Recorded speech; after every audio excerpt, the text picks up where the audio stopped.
The Hash It Out Show is brought to you by Boyd's ATA Black Belt Academy in Marrero, Louisiana. Barreto Home Solutions. Bayou Audio and Video.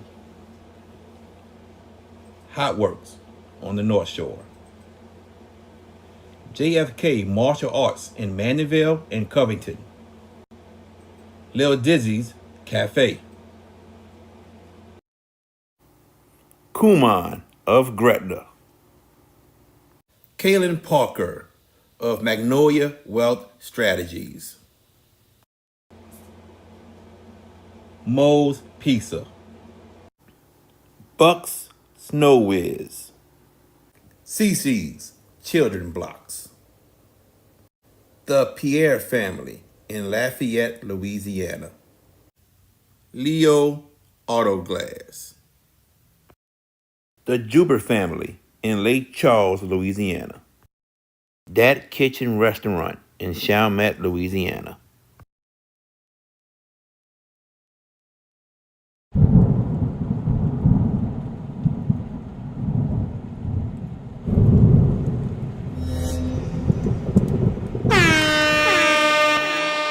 Hands up, hands up. If you winning and you don't give a fuck about a hater, tell them move, move, move, move. Cause I'm winning, I'm winning, I'm winning. I'm winning, I'm winning, I'm winning. I'm winning, I'm winning, I'm winning. I'm winning, I'm winning, I'm winning. Hands up, hands up. If you winning and you don't give a fuck about a hater, tell them move, move, move, move. Cause I'm winning, I'm winning, I'm winning. I'm winning, I'm winning, I'm winning.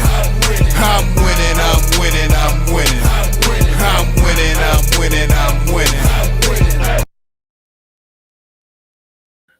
What's going on, everyone? Welcome to the Hash It Out Show. I'm your host, JB, the sports guy. As you can see in that Miami Heat LeBron James jersey, you got VK Jones. What's up, VK Jones? How you doing, bro?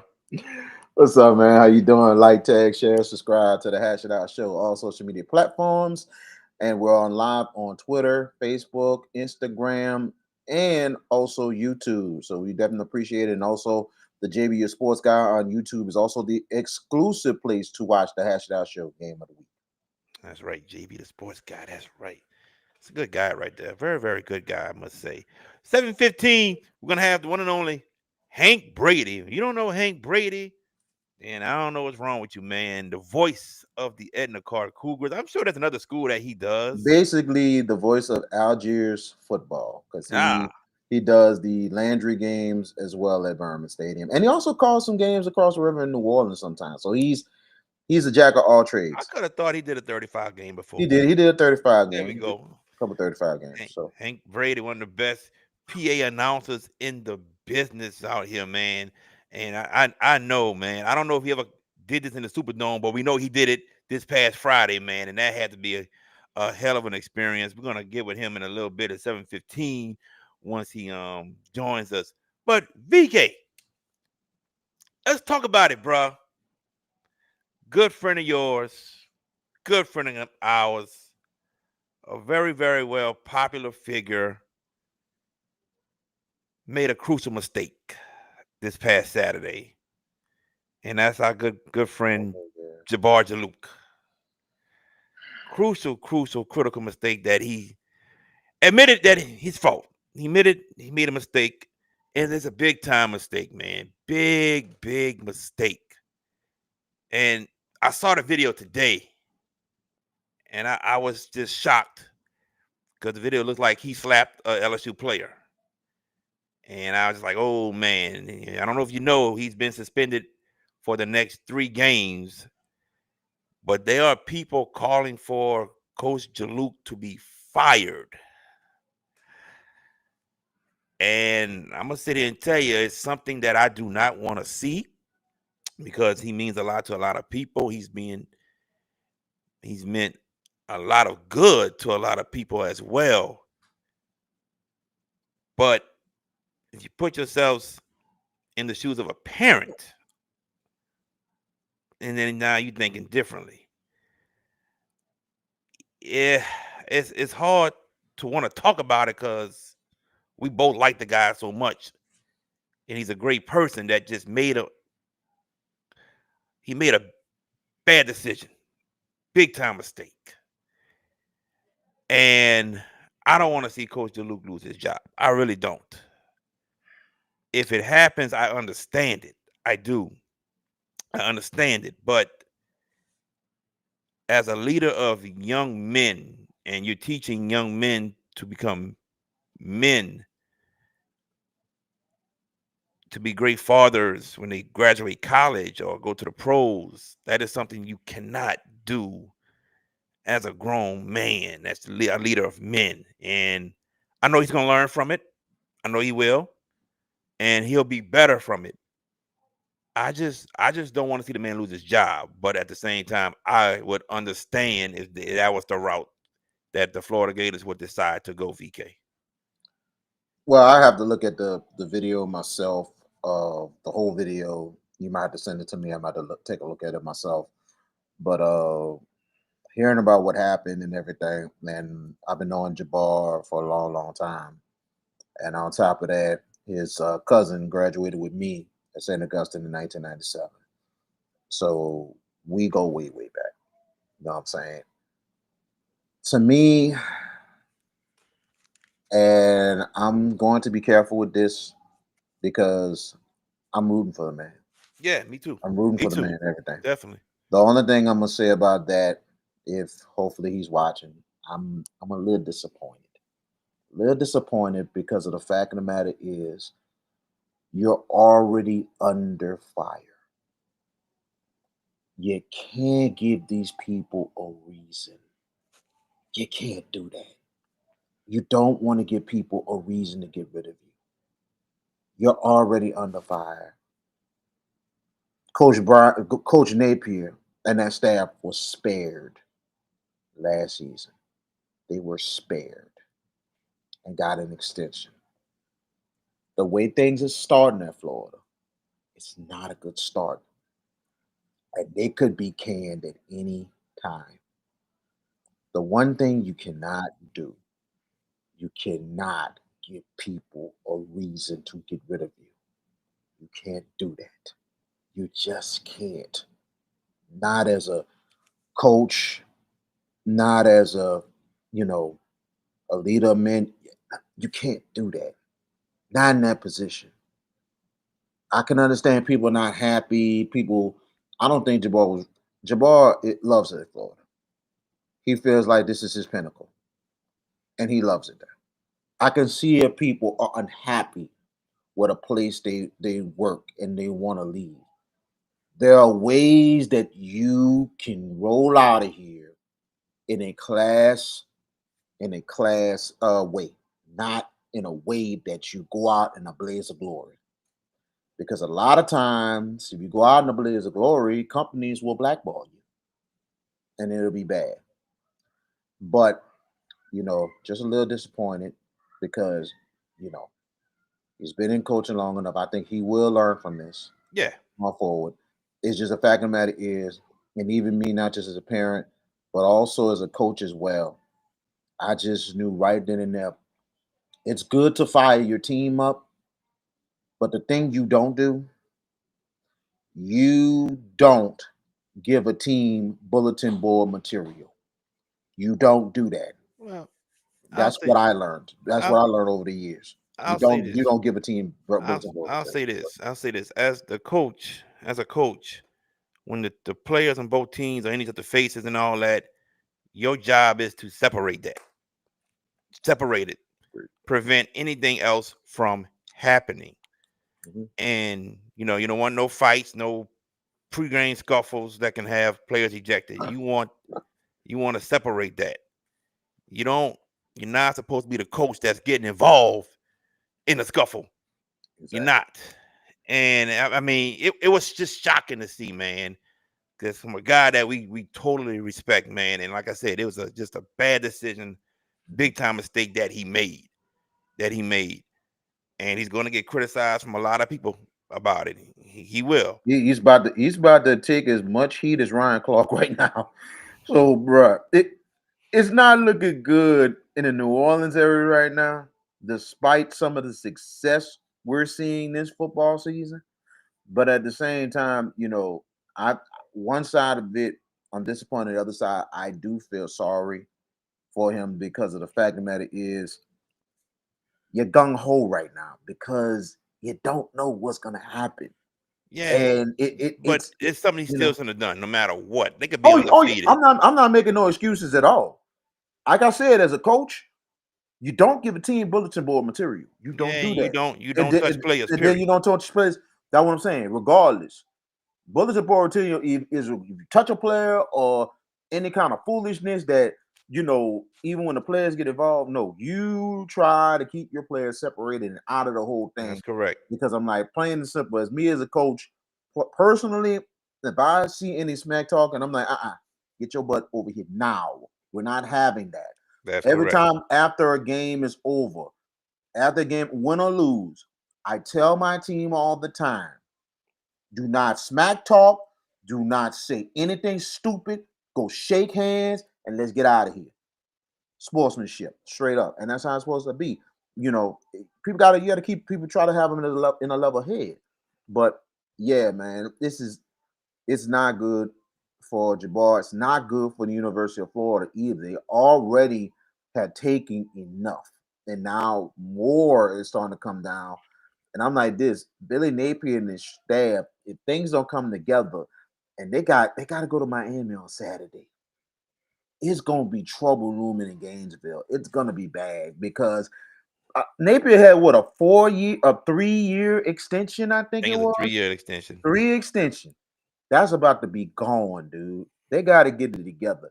If they lose to Miami, I'm not saying Napier is done, but they got to put something together after that Florida game. They're gonna have to make that run like they did last season because this this ain't a good start.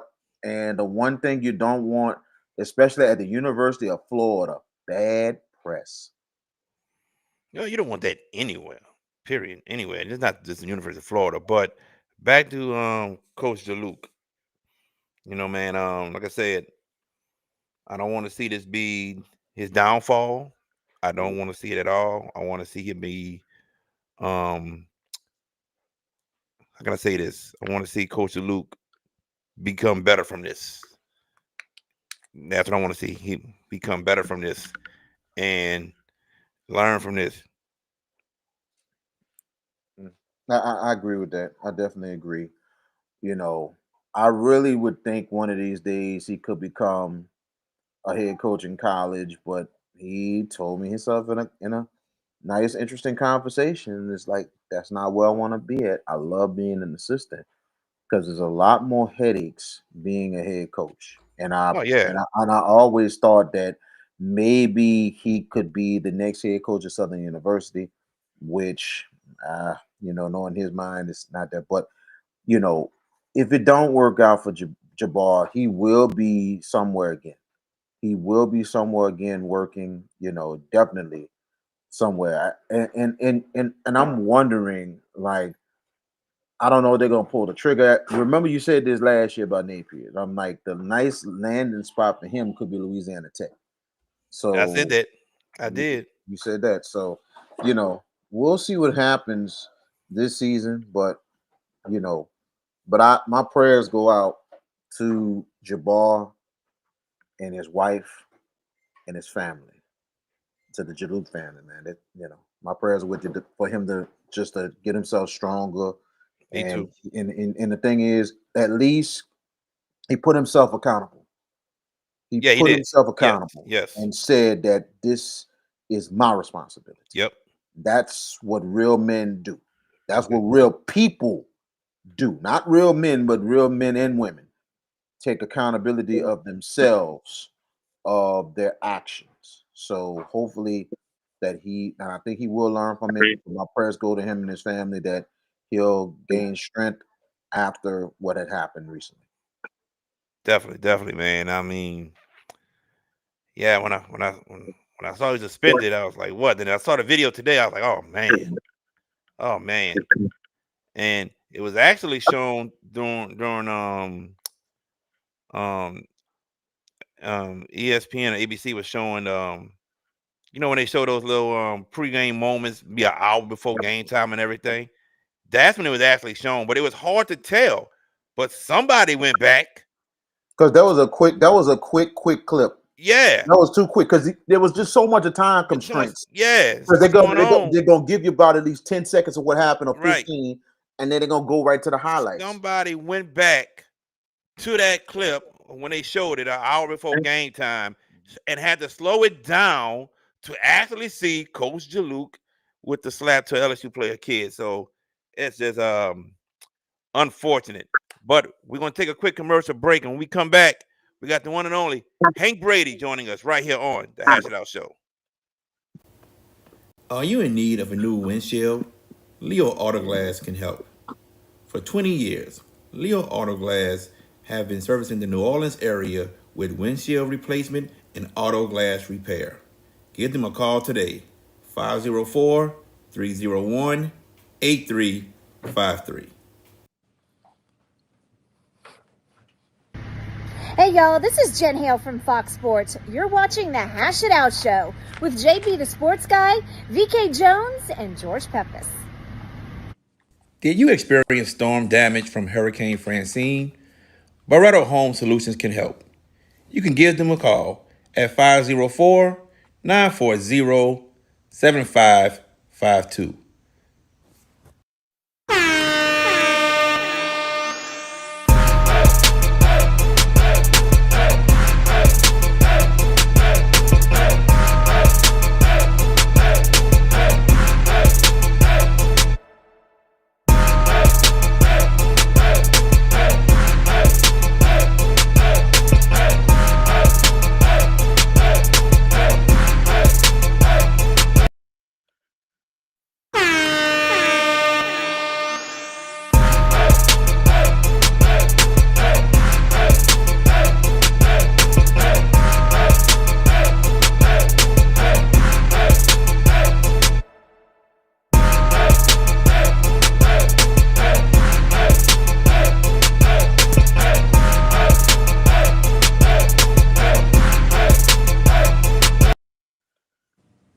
And welcome back to the Hash It Out Show. I am JB the Sports Guy.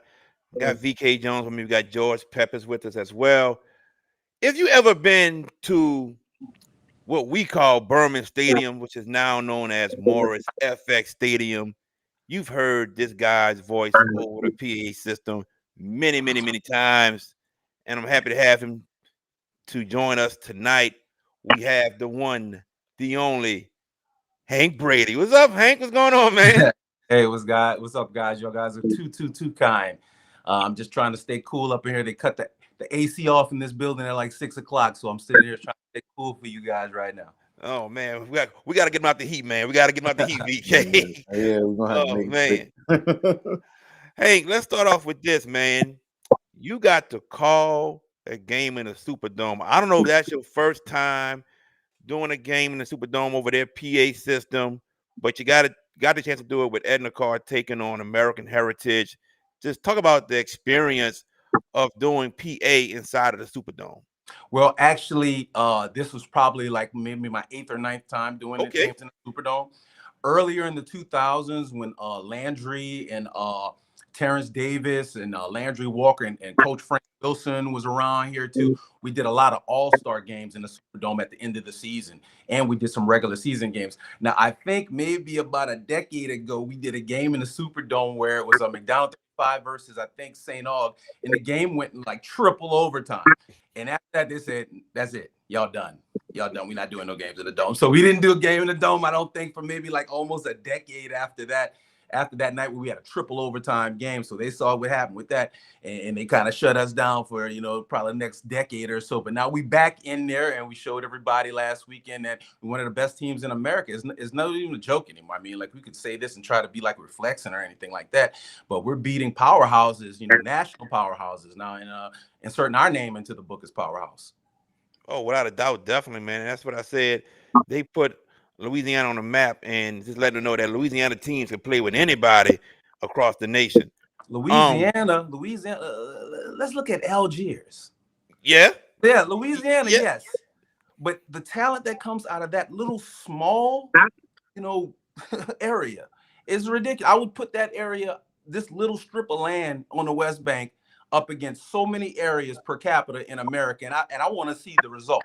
Who producing players that are going to the next level, that are getting D1 scholarships, that are playing at LSU and stuff like that, that are getting to the pros. I mean, we got more guys than we can even remember from Landry and Karr that went to the pros. Guys that went to the pros and were out the pros. So, yeah, Algiers, Louisiana, yes, but Algiers, the West Bank, yes, Sir. Yes. Agreed. Let me ask you this: what inspired you to want to do PA announcing for high school football? Well, dude, kind of the thing was, I've been announcing since I've been like 13 years old. So Wow. that kind of like was the thing I was going to do. When I went to Ed in the Karr, I was the announcer. I was the person that they went to for the school things that you had to talk about, host all the talent shows, host the senior night, host all. I was the host. Just they called me the host with the most. So I just took that and I went to college with it. And no one told me that the profession didn't pay a lot of money. I wish somebody would have told me that. That would have been nice to have known. That the profession paid a whole lot of money, but people were just like, hey, just go ahead and do it because you're good at it. So I just kept doing it. And look, I got a love for it. I didn't think I would be doing it this long. I mean, honestly, because I do several schools now. I started off with Landry, and then I did Karr, Landry, obviously Karr and Landry. I have had McDonald 35. I've been a PA announcer for St. Augustine. I've been a PA announcer for West Jeff. So I've done a lot of schools over the years. I didn't think I would do it this long. I thought maybe I'd be moving on, but I still get fun and joy from it. And one thing about it that I think people don't really or no understand, I get to announce the game in a fashion nobody else gets to announce the game. I get to do a play-by-play live. I'm doing hip-hop freestyling, basically, on the microphone. And no one really gets to do that. Not a lot of people I've seen. So it's been a really fun experience cultivating my style over years and seeing so many of the kids grow up. Some of them become superstars, and guys who I even played with back in the day, like Patrick Surtain, who we honored at the Superdome last week. I mean, his kid is already one of the greatest players in the entire world. Yep. A player that I played with. So it's just been fun seeing these young men, turn into great athletes, great players, and millionaire people. What has been your favorite call for any high school football game that you've done? Or favorite moment, favorite event? Oh man, I wish you'd have hit me down on text with that one earlier today, VK. Yeah, I could have thought about that one. All time. Man, I can't remember a day all time, but I do know that season where Speedy Norrell was the quarterback, that season for Karr, when kind of like we were like the super juggernaut. Now maybe we hadn't accomplished it on paper yet, but in terms of the players on that team, I just remember so many just fun games that season, and so many. I was going into my backpack with the metaphors. I'm shaking them up like Tony Satrin, shaking them up like Morton's sea salt. I was going hard that season. I do remember a lot of fun that season when Speedy Norrell was the quarterback. Maybe something else will come to me while we're talking about this, because I've done so many games, man. I forgot so much stuff. All good. Go ahead, VK. Sorry about that, Hank, man. You know what I'm saying? No problem. No problem. But I gotta ask you about the experience, not just you calling it, but the whole night with the Inspire the City Invitational and everything else, and it dedicated to the life of Ed Daniels. What was your thoughts on how the event was run and everything, and also how was the atmosphere? How was the crowd? Because this looked like it was a good crowd for both games on Friday night. Yeah, it was definitely a good crowd up in there. It wasn't like 5A championship level crowd, but it still was a good crowd. The Superdome didn't have everyone like if usually when there's a big time game like that, I went in there thinking there was programs and rosters and you got food for the journalists and all that stuff. It wasn't like that type of deal, but it still was a great experience. And look, when you're a ninth grader, a 10th grader, 11th grader, you get to go into the biggest dome, where the professionals play, where the guys that you see on Sunday play. It's always going to be a big deal, especially if you're playing at a place like Karr that is renowned for, winning championships and doing big things. So I think it was a great experience. I think All-State Sugar Bowl put on a great performance. I think we all know throughout the years, they always do a great job with the prep guys and throwing things for us. And Ed Daniels, to be able to just, we were humbled to be able to celebrate his life, because anybody who's played high school football here in New Orleans, last 30 years, what the deal is. You play the game, you go eat your ham sandwich that they put out there for you, and you run over to whoever house to go watch Friday Night Football. We sit there and we go over the games and we look at what other guys did in other games. So Ed Daniels was definitely a big part of so many high schoolers' lives here the last 30 years, man. So it was very, disheartening to see what had happened to him, because I did a lot. I used to work at NOLA.com. I was a reporter there for 7 years. So I worked with him closely on a lot of times. He loved the Delgado baseball team. I would see him a lot at the baseball games where I would talk with him from time to time. So he was great. And he was one of the guys that, let's just be honest, he asked tough questions, didn't care if Sean Payton yelled at him, didn't care if Mickey Loomis looked at him funny. I mean, I'm not trying to hate on nobody else. I'm just saying he was one of the guys that did that consistently. And I always appreciate that out of him. Well, what I've been hearing that this could be an annual event each year with the Inspire the City. So that's going to be huge, and that's going to be now a traditional thing, like the Hap Bloody I football hope so, classic. man. We need that back back. in the- Definitely. They need to bring something back, because that was setting the tone back then, way back in the day. Was Half Bloody Classic, and then sometimes Orleans Parish schools used to play sometimes in the Superdome, and that stopped for a minute, and then they brought it back. But I hope this is something that is new and could do it every year, not just with Karr, but other teams involving as well. You know what I'm saying? That'd be really, really fun to do. I know it's going to be an Inspire NOLA team anyway, but regardless of the fact, that other teams can be involved in this. As long as we get one Catholic team in there, we know we're going to get some fans coming rolling in there. So you get one Catholic game, and then you follow that with the Karr game, and I think all the time you're always going to get some good crowds for stuff like that. I'm just glad that they did it in such a high profile game, and the game was dramatic and it was good for television, and it gives incentives for people to be like, okay, let's do it again. Now Karr is maybe a powerhouse. Maybe we get to invite more powerhouse teams to come play us, like not just Karr versus Warren Eastern or whatever in the dome. Every year make this the game to play one of those powerhouses from a different state, from a different classification, et cetera, et cetera. Now, your thoughts on, like, first with University and Rummel with the shocking win. I know you seen most of the second half. What were your thoughts of Rummel getting a bounce back week 2 win, a big one like that for them? Well, Rummel is always one of the teams that, as a Karr player, you always looking at. You always understand that they're one of the they're one of the boulders that you got to get over in the Catholic League if you're going to do anything.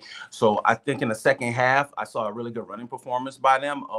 When it was Jaden Terrence and Corey Hawkins. Yeah, they had 230 yards combined. They were running the ball all over the field. So that's something for Karr to look at, because we always have to deal with those running teams, and those running teams sometimes they can give us, some of the fix later on in the season. So it was a good opportunity for them to go out there. I know University Lab, they always travel well, and they always have exciting players as well. So it was a good time to watch them play that game as a precursor to ours. Looking at the Karr game itself more than anything, what a game. Went down to the dramatics and everything. What were your thoughts on the field goal that was made by Karr at the gun to force overtime? And then on top of that, what are your thoughts on how big of a victory this was historically for Edna Karr and the state of Louisiana with that win?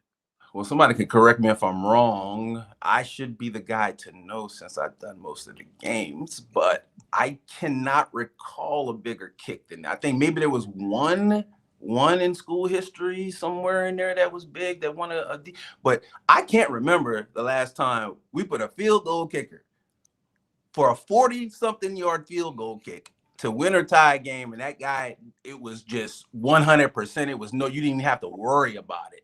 The way he went in there and he split the uprights, it was so nice. And that's what I was saying to people in the booth. I was like, that might be the biggest kick in Karr history, maybe. And it's funny because, you know, we win so many different ways. We have so many different type of teams over the years. We never really had to rely on a field goal kicker.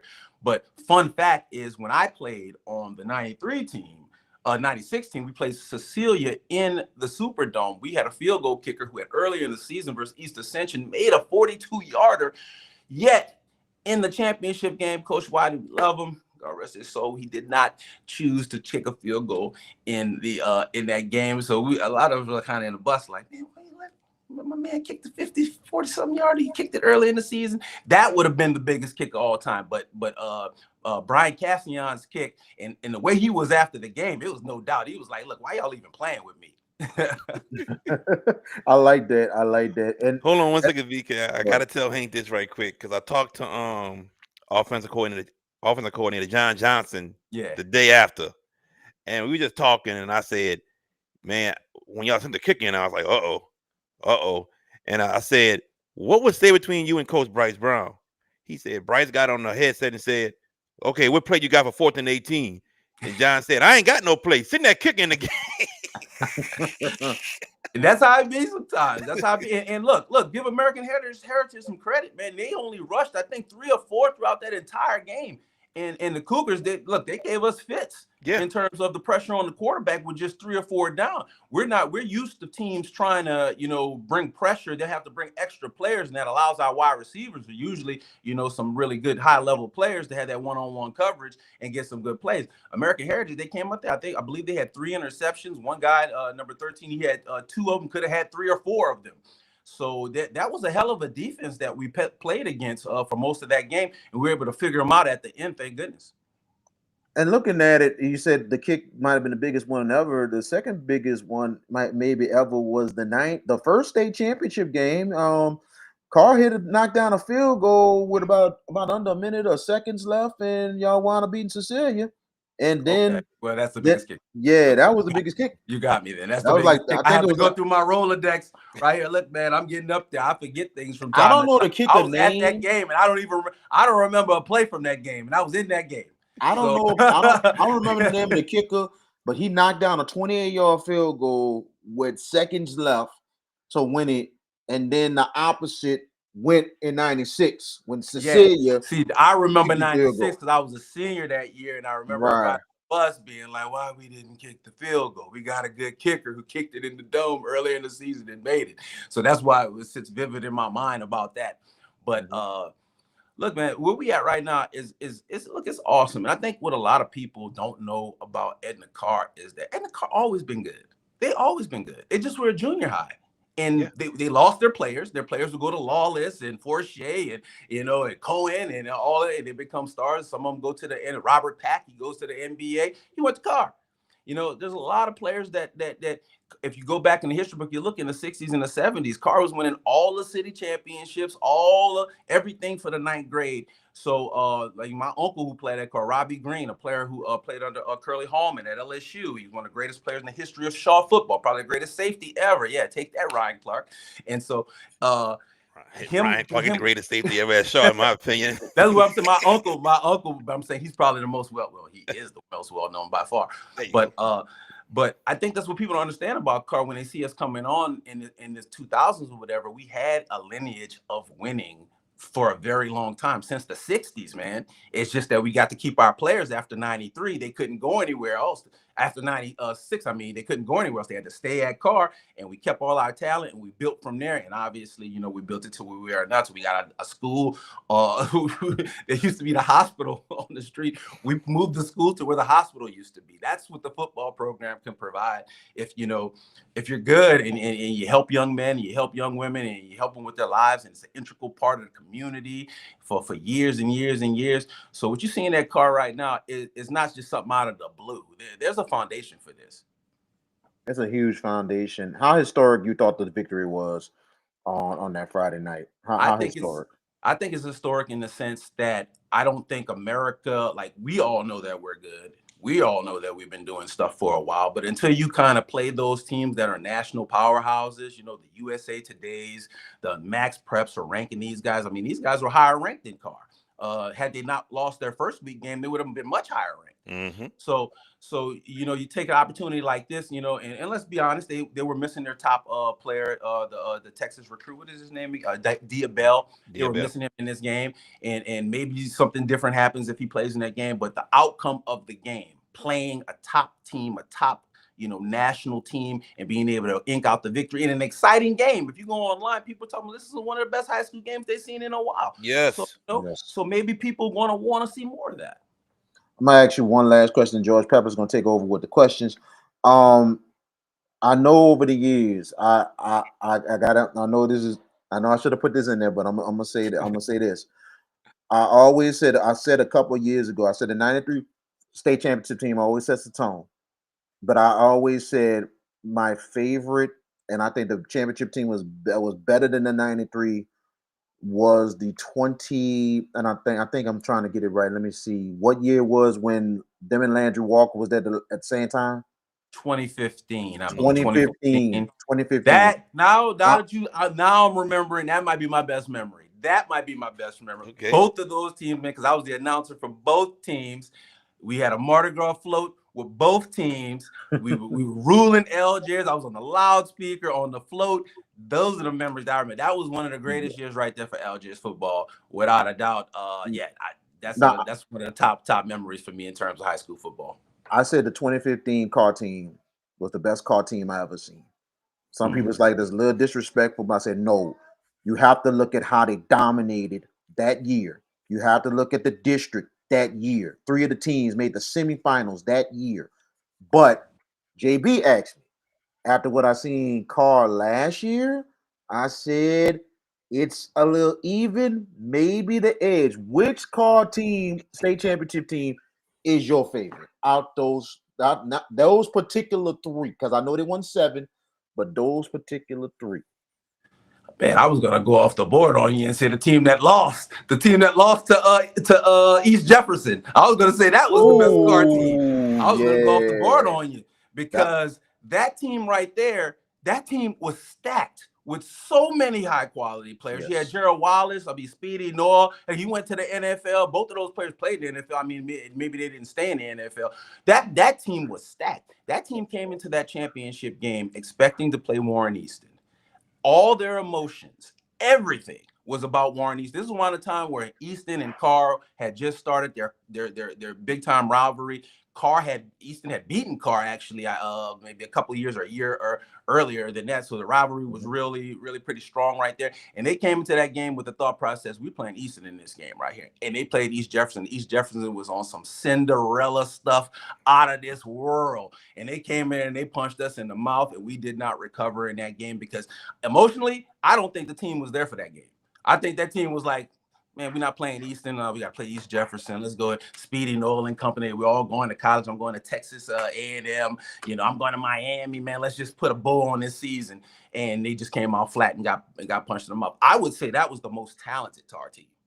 Woo! I like that. I like that. That was a very stacked team in itself. And I still didn't forget that game anyway because the fact of the matter is I'm at the semifinal in Tad. And then I'm seeing the highlights from the East Jeff and Neville game. And the drive they put on, probably one of the best drives you'll ever see in the Neville, playoffs. Yes, we thought we were going to play Neville too, yeah. They went on a whole 10-minute drive from the 1, and they got to the 5 and ran that clock down to 3 seconds and kicked the game winner. And I'm like, when I seen that, I said, Karr better open the eyes. Do not underestimate this team. Now, the player that plays for the Dallas Cowboys, Devontae Turpin, he played for Neville during that time. Do you remember what team that was? That was Devontae Turpin. He was the major. I believe that we won that game, but he had played outstanding. Or maybe he played versus Easton and won that game. He played against Easton. He played against Easton. He was that dude. Because I know we had a big time rivalry with Neville. Neville was like That was like our little first little Yeah. taste of Yes. beating the mountain, getting over the mountain. They were our, our team that we had to get over. And once we kind of left them in the dust. We ain't seen them since. They kind of been like, where are they? Where are they? Where are you, Neville? So once we got past them, it kind of like it changed into Eastern rivalry and stuff like that. But I do remember Cavante Turpin having like an incredible game, and I don't know why that came to my mind though. I understand. George Peppers. Go ahead, Peppers.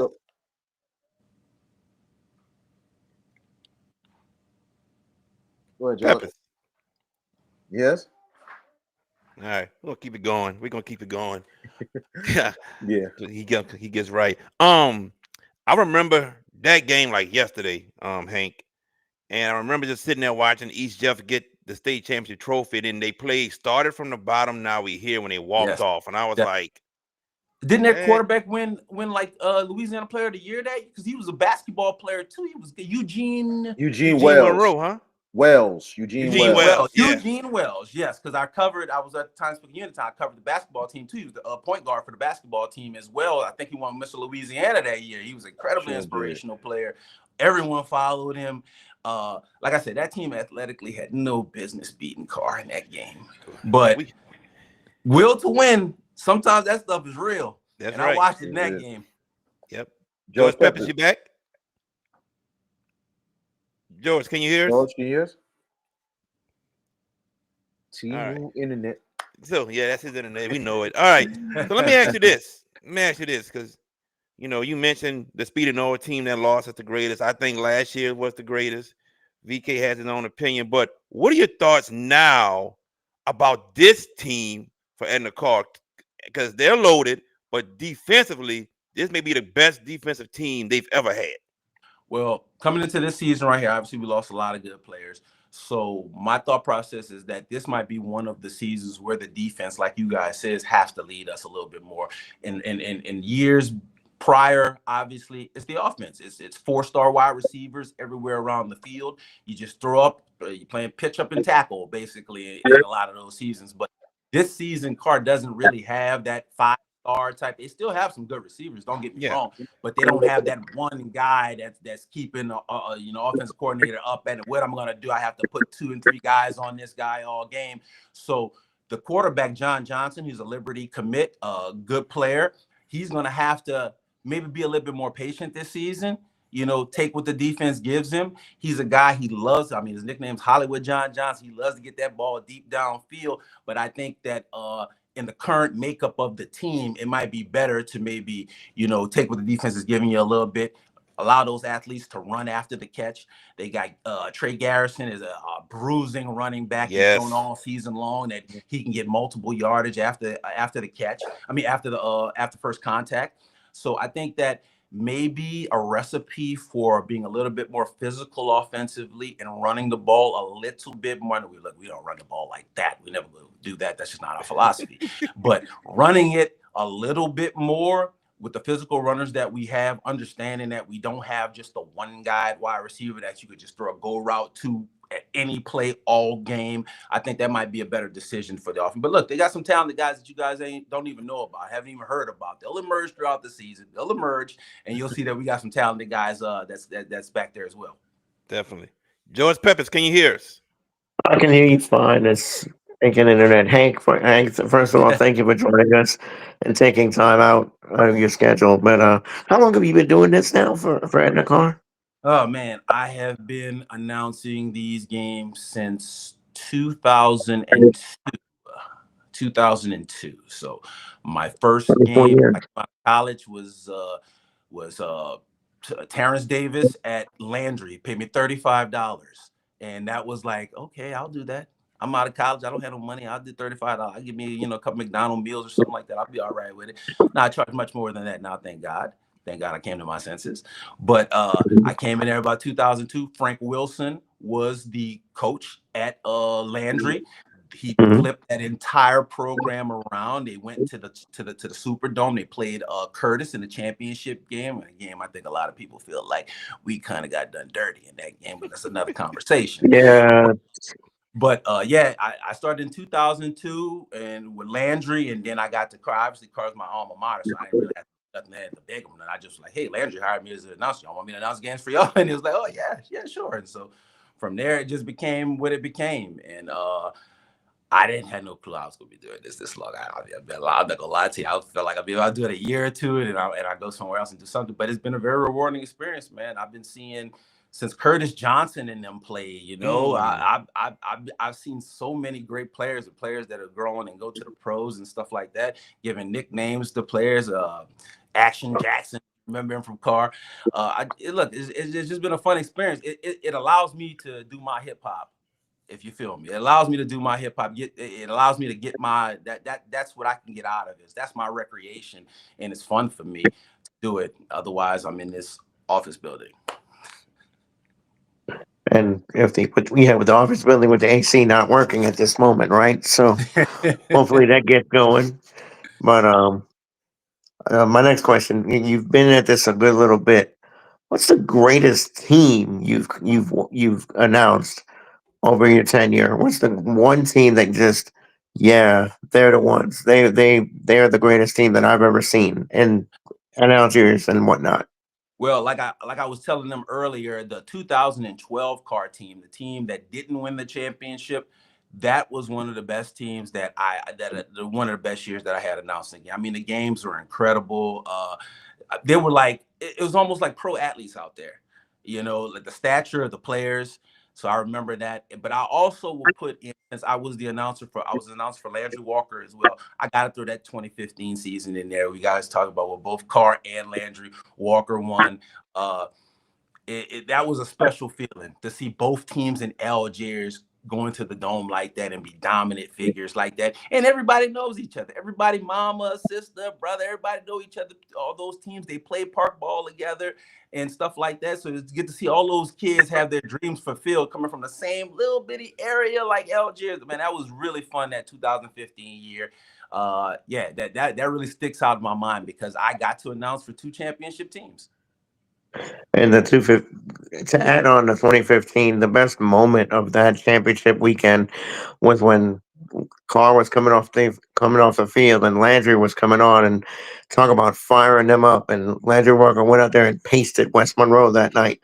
That was that was to me, that was like just so fulfilling to see, Yes. to see to see a community unite. And look, this is not a bang on West Monroe.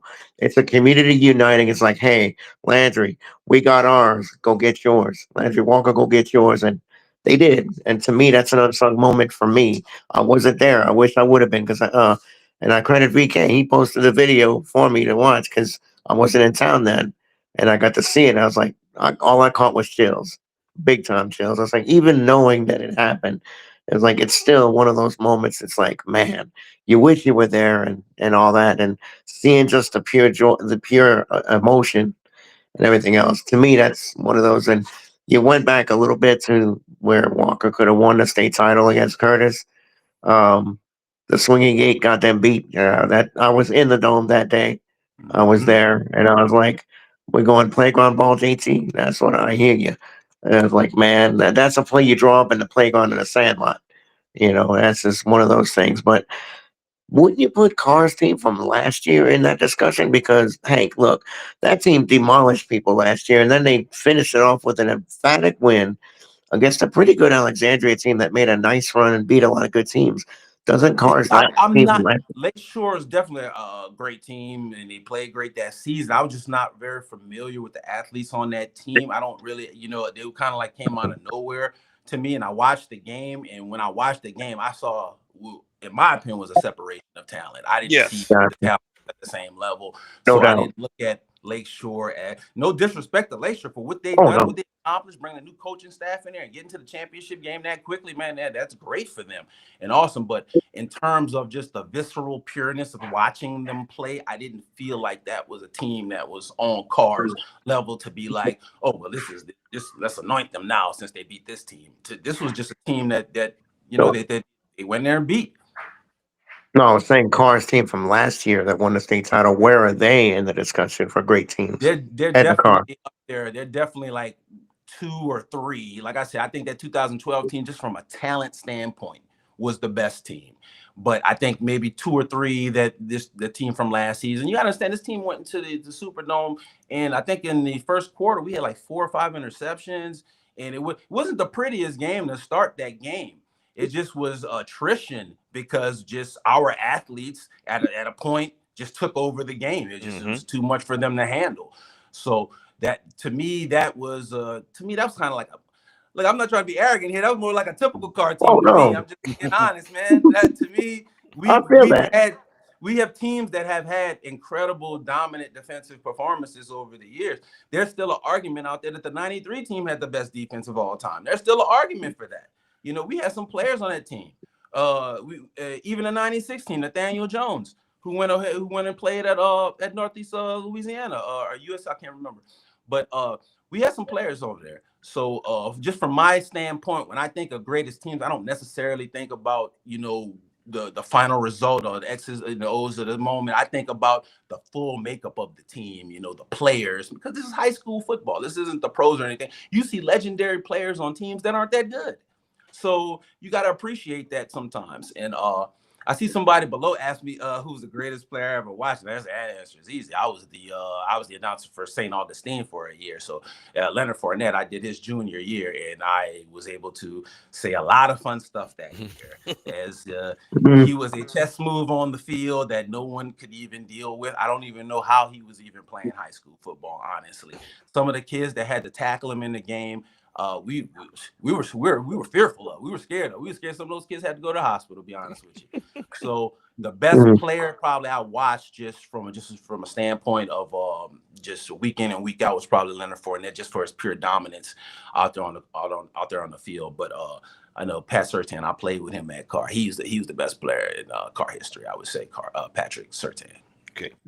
Better than any of the quarterbacks. That's a very strong argument, but a very valid argument. I would pretty much tend to agree. He was a leader. He was the leader of the basketball team. He was the leader of the, and he also allowed me as a 10th grader to sit on the bus with the seniors and rib all of them. And I ribbed him really, really good. Got his respect. I called him Patrick S. And the senior, I said, boy, you going to a school that they didn't have no letters for your jersey. They'll call you Patrick S. And he saw me at the game, and he reminded me that S is a dollar sign. There you go. Yes, indeed. Definitely reminded you that. Yes, indeed. But last I think this is going to be a little bit of a bias here, but last question before I flip it to JB. Does Karr have the best intro in the state? Walkout. Hey, The Rock is pretty good, right? Yeah, pretty good. I think a lot of people love it. So I had to cover a lot of games when I worked at NOLA.com. I don't remember many schools doing anything close to that. You might get the generic fire from time to time, but The Rock that's become part of the identity of this team, and everyone gets ready for it. Everybody's excited about it. I think that the players love it just as much as anybody else. They can't wait to do it. So yeah, that's my opinion of that. Is awesome. Yeah, the Rock is crazy because we got some friends that do the same thing that we do from Opelousas, and they was able to be on the dome field for the first time this year, and they had their cameras ready, and they're like, JB, come on, man, The Rock. I said, I saw it 1,000 times, been close up 1,000 times. I'm good. Well, I'm going. I said, go. This is your opportunity. Get close. Go see it, man, because there's nothing like it, man. Especially when that band come on. Uh-oh. It's on. Dude, got look the at the smoke and band now. everything. Look at the Karr band now. Dude, when I went to Karr, the band was winning like Disney Family Band Marching Awards that no one never knew about. Like they were national, but not local, if you can understand that. You know, they were Jose Alvarado. But now they're like one of the greatest bands in the entire state. Everybody wants to battle them. It's them and St. Aug every year, man. I came back now from college. I'm like, what is this, man? What is this swag? We got swag out to the band. My God, okay, let's go. Let's do this. And so, yeah, the Karr band, they're an integral part of what we do. When I was at the Superdome, I heard one of the guys in my ear saying, "When the band stopped playing, well, they just stopped playing so we could do it." I was like, no, man, they can't. They can't. It's not in their DNA to stop. Correct. It's amazing because of the fact that during The Rock, I've seen about maybe 30 or 40. That's the most people I've ever seen with cameras getting that entrance. I mean, I've counted about 30 something cameras, and they're just, oh my God, this is unbelievable. But then that band, I'm like, hey, just to be real, look at the difference when you're in a bigger, little bit bigger acres, a little bit bigger place.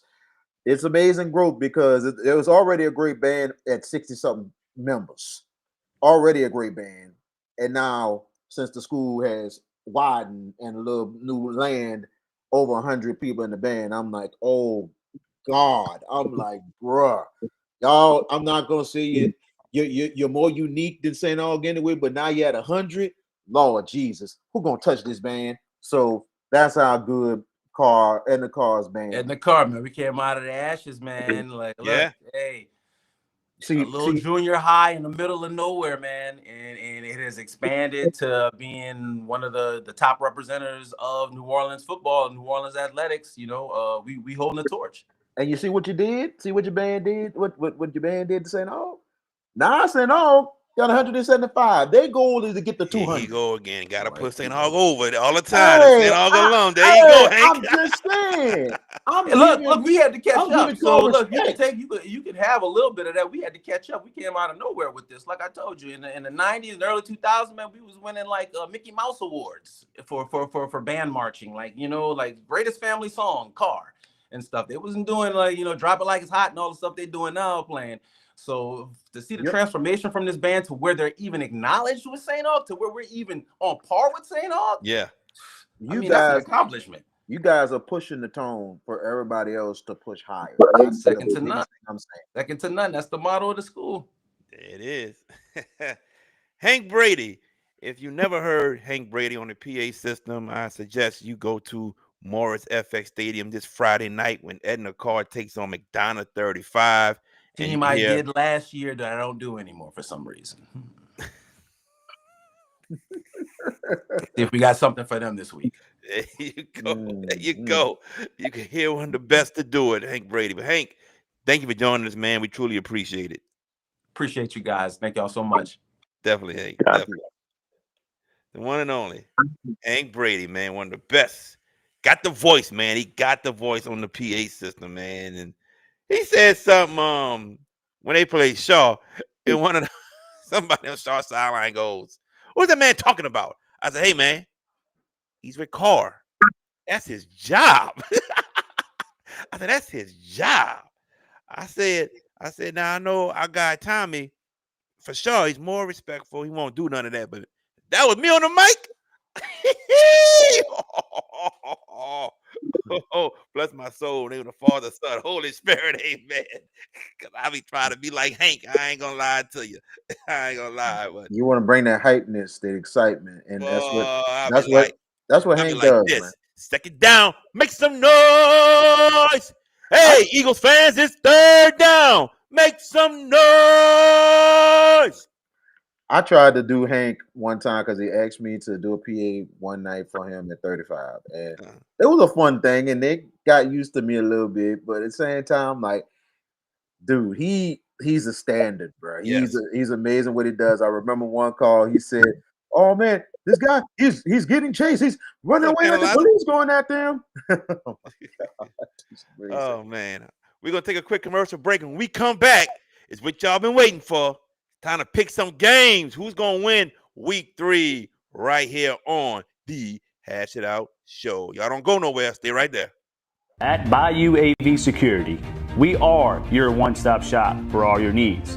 Whether it's enhancing your home entertainment system, securing your property, ensuring a seamless internet connection, or illuminating your outdoor spaces, we've got you covered. Bayou AV Security, where technology meets reliability. Call us today to experience the Bayou difference.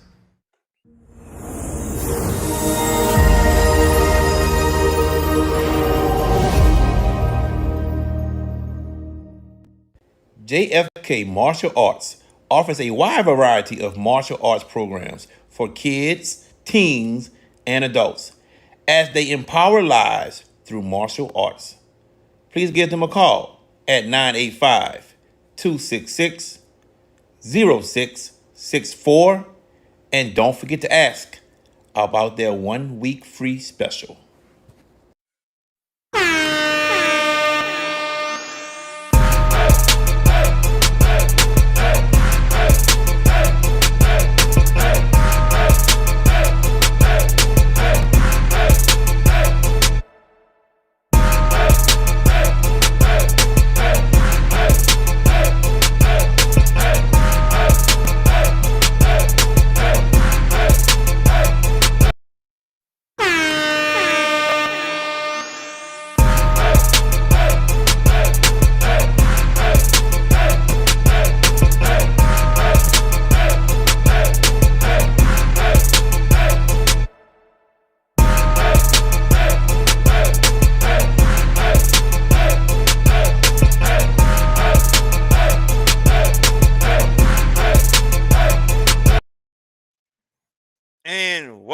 back to the Hash It Out show.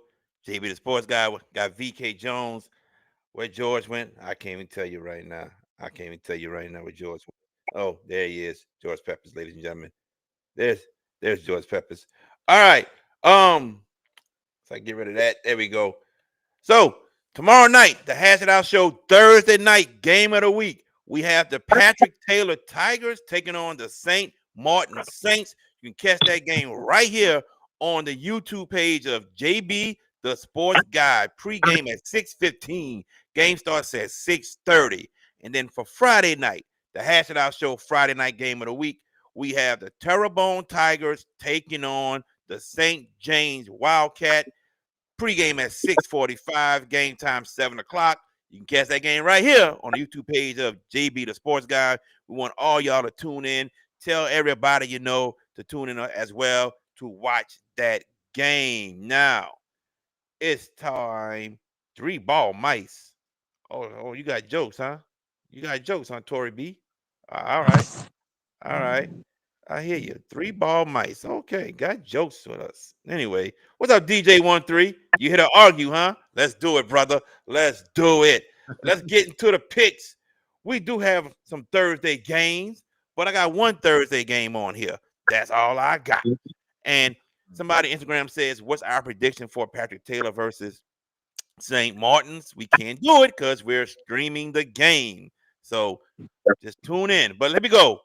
Somebody got to get their first win.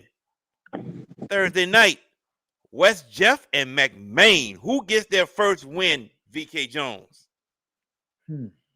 Well, anything can happen here. It's a coin flip game, and this could be, if you take the over under, you take it about 20. Take the under.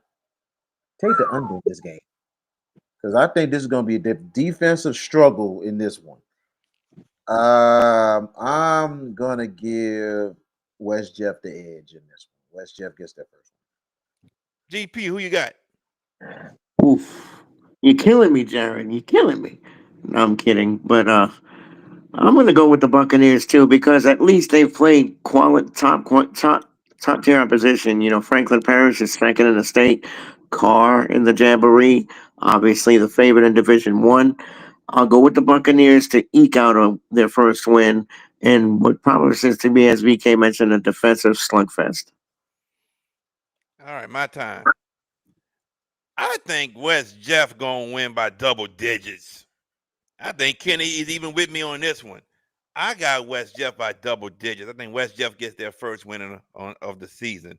And that's not trying to be disrespectful to McMain. I think West Jeff just gets their first win by double digits. All right, let's get to some Friday games, fellas. As I scroll, there we go. We're going to start in Baton Rouge, fellas. Catholic of Baton Rouge at University. VK. Does University beat Catholic for the second year in a row? Ooh, man, this is a tough one here, man. ULab trying to bounce back. This one, man, close game. Going with Catholic Baton Rouge. I think Catholic's on a mission this year. Okay. Both teams on the mission. I'm going with Catholic. You're going with Catholic. Who you got, George Peppers? I've sung the praises of Catholic. I think they're one of the best teams not named Edna Karr in the state. University High comes off a tough L to Rummel last week. They beat this Catholic team last year. They've got confidence.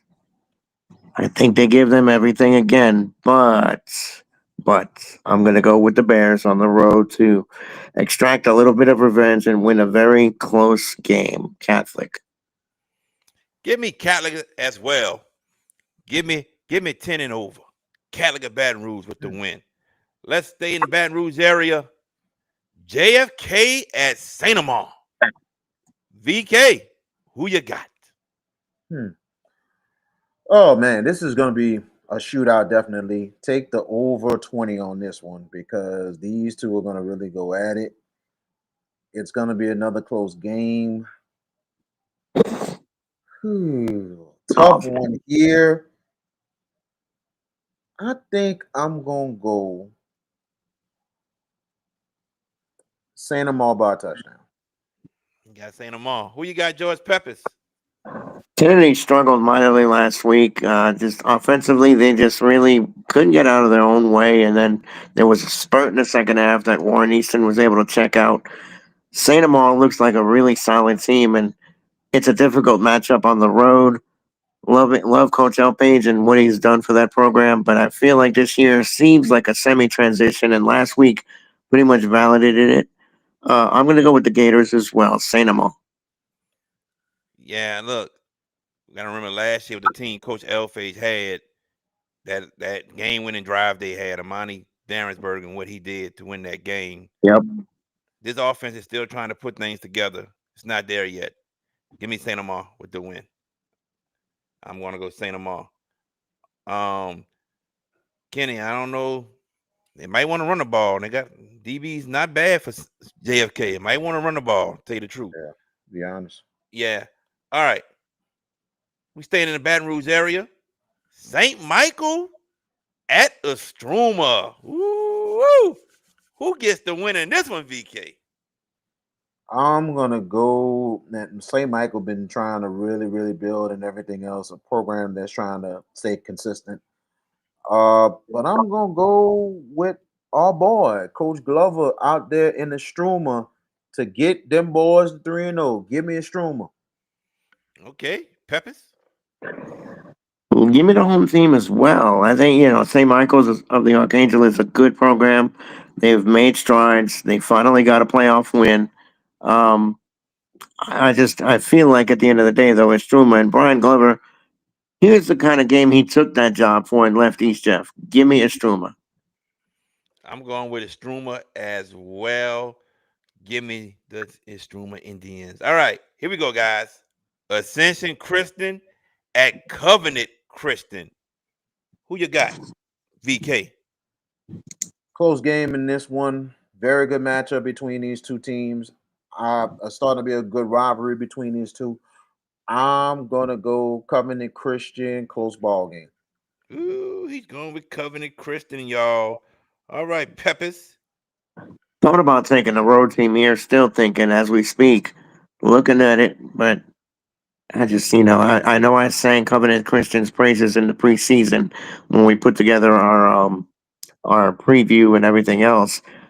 I got to stand on it. I'm gonna go Covenant Christian. Okay. I'm going Covenant Christian too. Who can cover Amari Burks?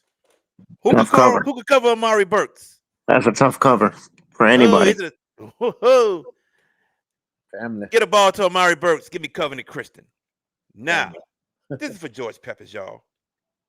Oh boy. Bunky at Avoyals. Who you got, VK?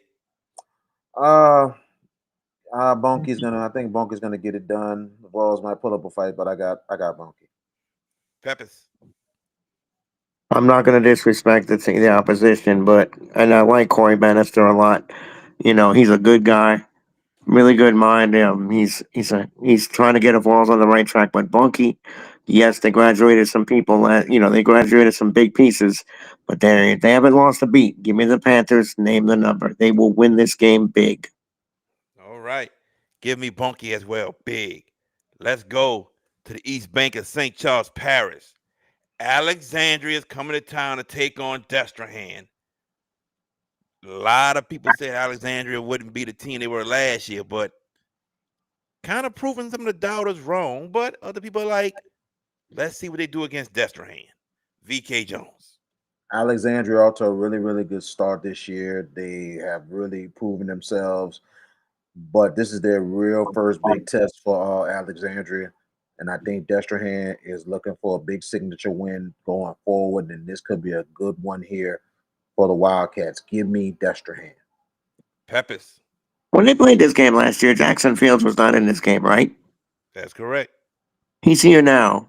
I'll take the home team. Give me Destrehan by 2 touchdowns. Woo! Man said by two Wow. touchdowns. All Whoa! right. Watch out. Watch out, y'all. Yo, check this out. Oh man, you got Austin and Kenny on your side. Will I be on your side as well? No. No, I got Destrehan. He That's what he did pick said, this. VK? He Yes, he said did. Destrehan? Yeah, Oh, I thought he said, Destrehan. oh, okay, my fault, my fault. Destrehan by 2 touchdowns. Man, he said Destrehan by 2 touchdowns, man. Guess what, man? I'm rolling with the Wildcats as well. I think Destrehan gets the win. I think it's close, though. But give me Destrehan going to 2-1, getting a little bit of revenge on the Trojans of Alexandria. Now we coming to the West Bank of Jefferson Parish, the battle for the megaphone. 2 years ago, Shaw got it back for the first time in 14 years. It lasted for 1 year as Rummel took it back. Does Shaw get the megaphone back, or does it stay on the East Bank of Jefferson Parish? VK Jones, I'll start with you. Man, I think this is a very close game. It's always a close game. Throw the records out the window when these two play. Shaw is going to be ready to play. They'll be ready to play, ready to roll. Rummel is going to be. I think Rummel has the advantage with the experience, but I think that Shaw defense is going to come up big and make some huge plays in the fourth quarter. Give me the Shaw Eagles bringing the megaphone back to Marrero. Woo! That man picked the Shaw Eagles. George Peppers. He's picking the alma mater. That means go the other way, right? But all jokes aside, 2 years ago when Shaw won the megaphone back, it was at Shaw and it wasn't close.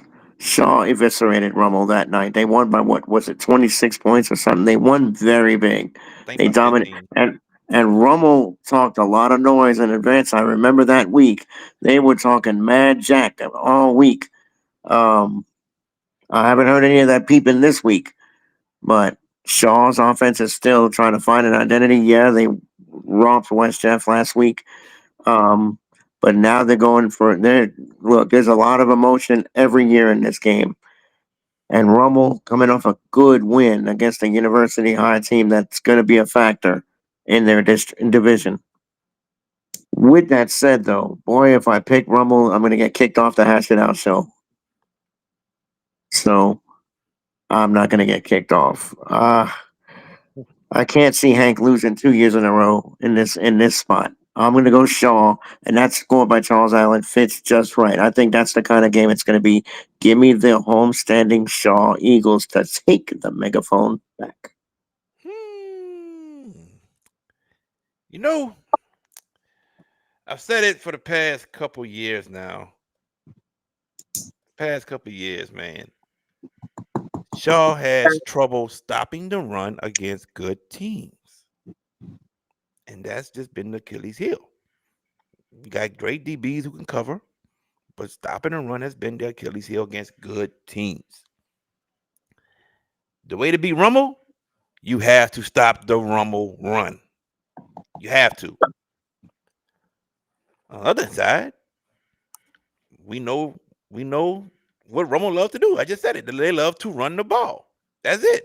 Might try to pop a pass every now and then, but bread and butter, run the ball. And I forgot who had over 200 yards rushing on Shaw last year for Rummel. If Shaw defense can cause 3-and-outs, and if Shaw's offense can move the ball, they got a shot. So, with that being said, who I'm going with? I'm going with the Eagles to get it done in a close ball game. Give me the Shaw Eagles with the win over Rummel. Megaphone comes back to the West Bank. Now, let's go to Tag Harmony right quick. Chalmette, Holy Cross, VK. Who you picking, man?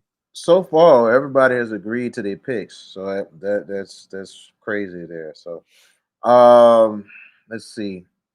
This one battle tonight was second time in over 15 years that they're meeting at Tag Harmony Stadium, Chalmette and Holy Cross. It should be a very close game. It was a close one last year, and Chalmette got it done. But this time, I think the wherewithal of, oh, but I think you know, I think the wherewithal and how this Holy Cross team has really been so focused, persevered, and overcoming all kind of adversity to be where they are right now. you can tell it's a team that could be a factor in the Cat League race possibly. I think it'll be a close game, but give me Holy Cross. All right. He got the Tigers of Holy Cross. Who you got, George Peppers? That is a tantalizing matchup. The Tigers with two confident wins, rallying at Edie White 2 weeks ago, and then bagling De La Salle last week, who gave Central all kinds of problems 2 weeks ago. That's a resume builder right there with those two wins. Now you got a Chalmette team that a lot of people are saying could be deeper than a quarterfinal team potentially if they get the right draw. Um, going to be a fight. Austin saying by 14. I don't see that at all. I'm going to go with Holy Cross too. Scott Watney has done an incredible job. This is going to be a great X's and O's matchup and a great football game. Period. I'll take Holy Cross close. I'm taking the Tigers of Holy Cross as well. I think they're getting the job done. I think Corinne Johnson will be able to run the ball on Chalmette, and I think Jacoby Ferrier gonna have some magic done this game as well. Give me Holy Cross. Now we're going back to the West Bank, but this time in St. Charles Parish. Edie White comes to town looking for their first win, but they're playing Hornville. Hornville wants revenge from last season. VK, who getting the win? Man, close game between these two. Edie White has been some grinders, some big time grinders the first 2 weeks of the year. They're in another grinder again on the road at Tiger Stadium. I wish I would go with Edie White again this week, but I think Hanville is about to make the turn. Hornville, Han. Horn. It's Han. Horn. Like haunt? Horn. Yeah, horn. Whatever. Hanville. There you go. Get mad. Hey, of course I get mad. I wasn't trying to make you mad. I was just helping, bro. I know you're just helping, but people gonna be making fun of me. That's okay though. I'm all right. I'm good. Y'all make fun of VK, you gotta deal with me. Hey, I appreciate that, bro. See, I appreciate that. You're welcome. Hanville, close game. I think they make a huge turn in this one. What happened? I said 10 years from now. Go ahead, George Peppers. Oh, he just got a snitch. All right, dog. Snitches get stitches, but he's gone. Who would have thought Edie White would be 0-2 at this juncture? Team that made the state finals last year, and now starting off the season 0-2, and a real possibility of starting 0-3. Hanville, Greg Boynes looking for a signature win, right? This will be the kind of win that could turn Hanville from good to very good, beating a high quality opposition like this. Hanville didn't have that kind of win last year. Terrebonne. They might. Terrebonne's not with the resume, so I mean they're good, but they don't have championships on their resume. Last year. Come on, now. Hold on. Hanville lost. Hanville lost to Destrehan. I know that, but Terrebonne lost. Terrebonne beat. Okay, I got you. I thought you said Hanville beat Destrehan. They were tied for the district championship. All three were tied. Yes. Talk to the hand, VK. Talk to the hand. I'm just playing. Yeah, everybody's picking the same doggone team. I'm sitting there like this is like rinse, lather, repeat. It continues. I'm gonna take Hanville, but boy, it's gonna be a tussle. Charles Allen says Edie White wins 21-13. Austin Tyler says Edie White by 3. But look, I think Coach Scoble gonna have that defense ready for that offense. I'm telling you, Coach Scoble gonna have that defense ready. I'm putting it on Hornville to win a close one. I'm even a low-scoring game, maybe. But give me Hornville with the win over Edie White. Now, let's go to LaPlace/Reserve. Hammond at East St. John. Does East St. John get a win over Hammond, VK? Hate to say it. I think Brandon Brown will have his team ready, but I think Hammond, they're trying to get things going here.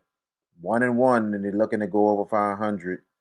And I tell you, man, I think it'll be close early, but I think Hammond will settle down and they'll get it done. Give me Hammond. Peppers. I don't think it's close. There's a lot of trouble in reserve.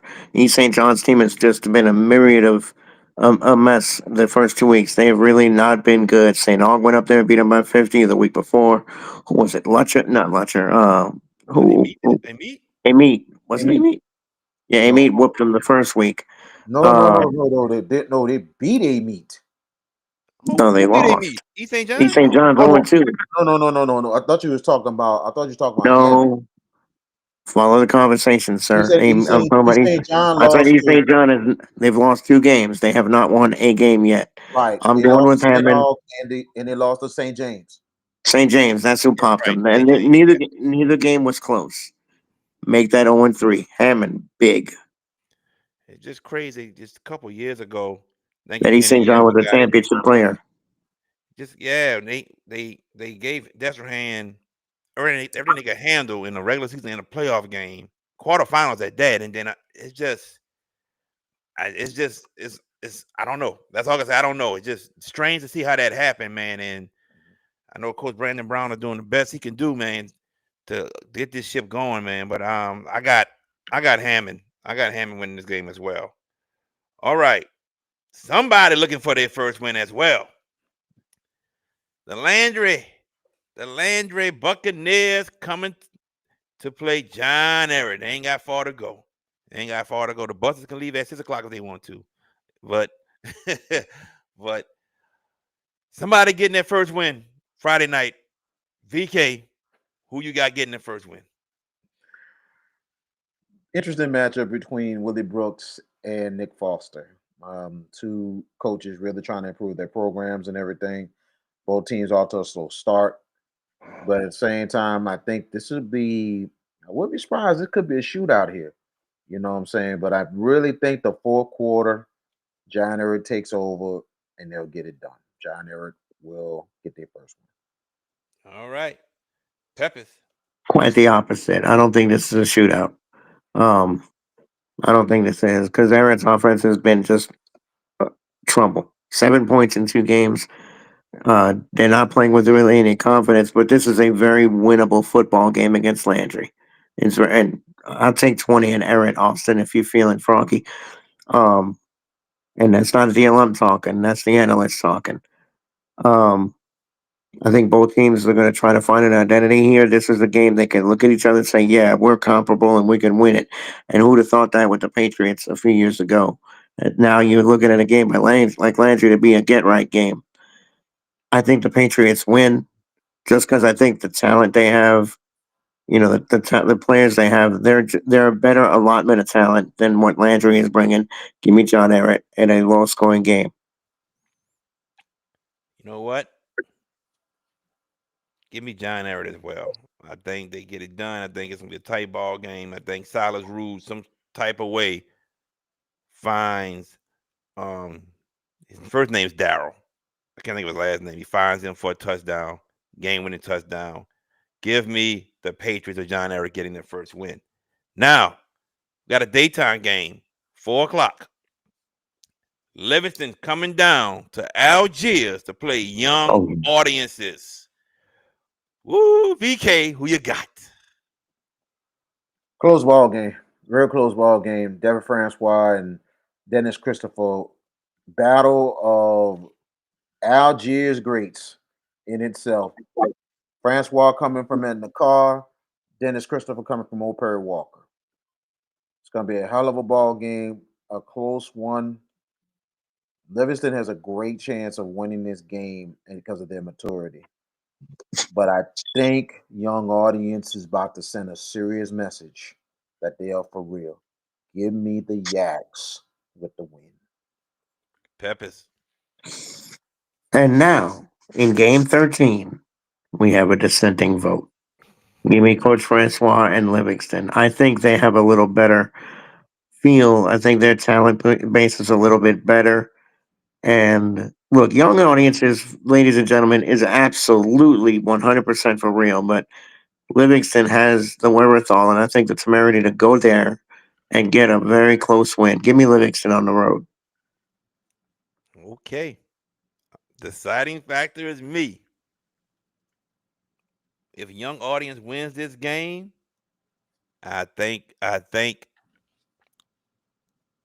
we got a lot of talking to do by young audience. They Mhm. win this game.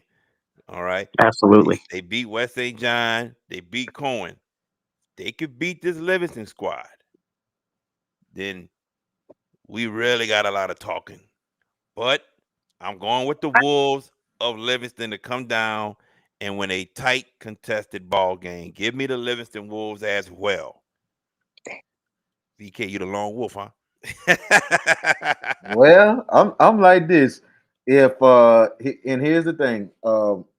If anybody from young audience is watching this show, and if Dennis Christopher is watching, if you guys win this week, please, please get your contacts open because we want you on this show. We want to talk about this program. We really do. We've been hearing about young audiences and everything.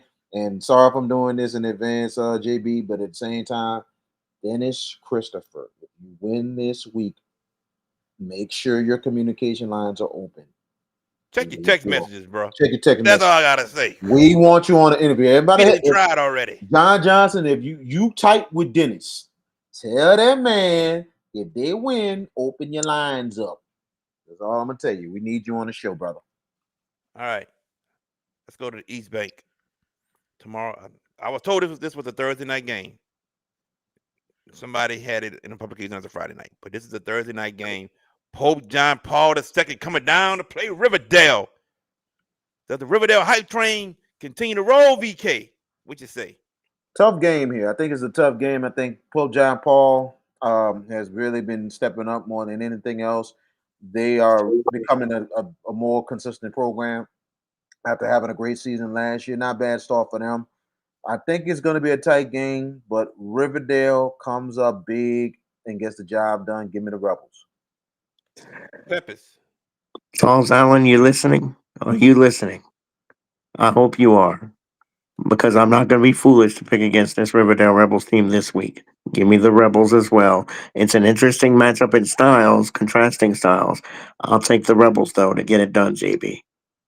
Riverdale got to come out and hop on them quick, and they got to be able to stop that veer offense. Yep. They could do that. Hop on them quick. It's gonna be a long night for Pope John Paul II. I'm going with Riverdale 3-0. Riverdale.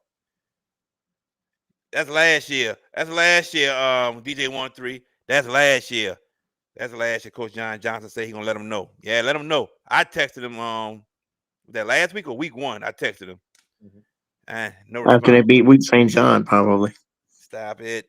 Stop No, I it. said after they beat West St. John when you texted them, I'm betting. Oh yeah. Okay. You're right. That's it. Yeah. Yeah. Y'all beat them Riverdale to sleep. That's last year. That's last year, bro. That's last year. All right. Where were we? Yeah. Here we go. Tag Gormley Stadium. Slidell taking on Warren Easton. VK. Who I'm gets wondering, there? is that game Thursday or Saturday? I saw Friday, but it's not Friday. They might be at Pan Am. I don't know. Might be at Pan Am, Okay, we'll possibly. see. Go ahead. Um, Who gets their first loss? I think this is going to be a really, really close game. Slidell is about to give Easton a real test, a very improved squad.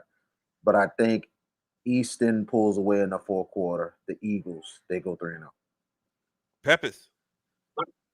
They extracted revenge against Kennedy from last year with an emphatic win last week, but in that win, 15 penalties. I just harp on it because there were a lot of mistakes that Coach Jerry Phillips and his team is going to have to clean up. This Slidell team is real. They beat Lutcher in week one, and I forgot who they beat last week, but they're real. But at the end of the day, give me the team with the athletes, the better athletes. Give me the Warren Eastern Eagles to win this ball game, JB. Thomas. Whoa. Huh? Thomas Young. Terrell 13. Two names Slidell needs to know about. You stop those two, you got a great shot at winning this game. I just don't know if Slidell can do it. Give me the Eagles of Warren Easton. There you go. Yeah, good quarterback battle. You right, DJ 1-3. I agree. A couple of y'all pick Slidell. Little Lions pick Slidell. Nick Campbell pick Slidell. Lil Lion says Slidell by 30. Whoa. Lil Lion must know something we don't know about. Whoa. Okay. Slidell loaded 30. like that. Whoa, man. Oh What Lord. Coach Phillips said? What's this called? He said it in the interview.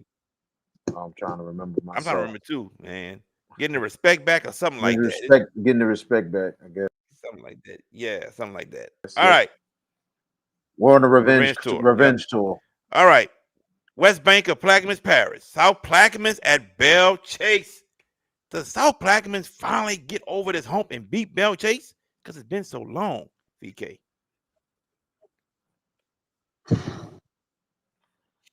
Throw the records out the window when these two go at it. This is a tight rivalry between these two teams more than anything else. South Plaquemines with a couple real big wins, character wins in itself. Bell Chase so far has outscored their opponents 131 to nothing in Jesus. 2 games. Expect this game to be really close. This South Plaquemines team is built this time to win this ball game.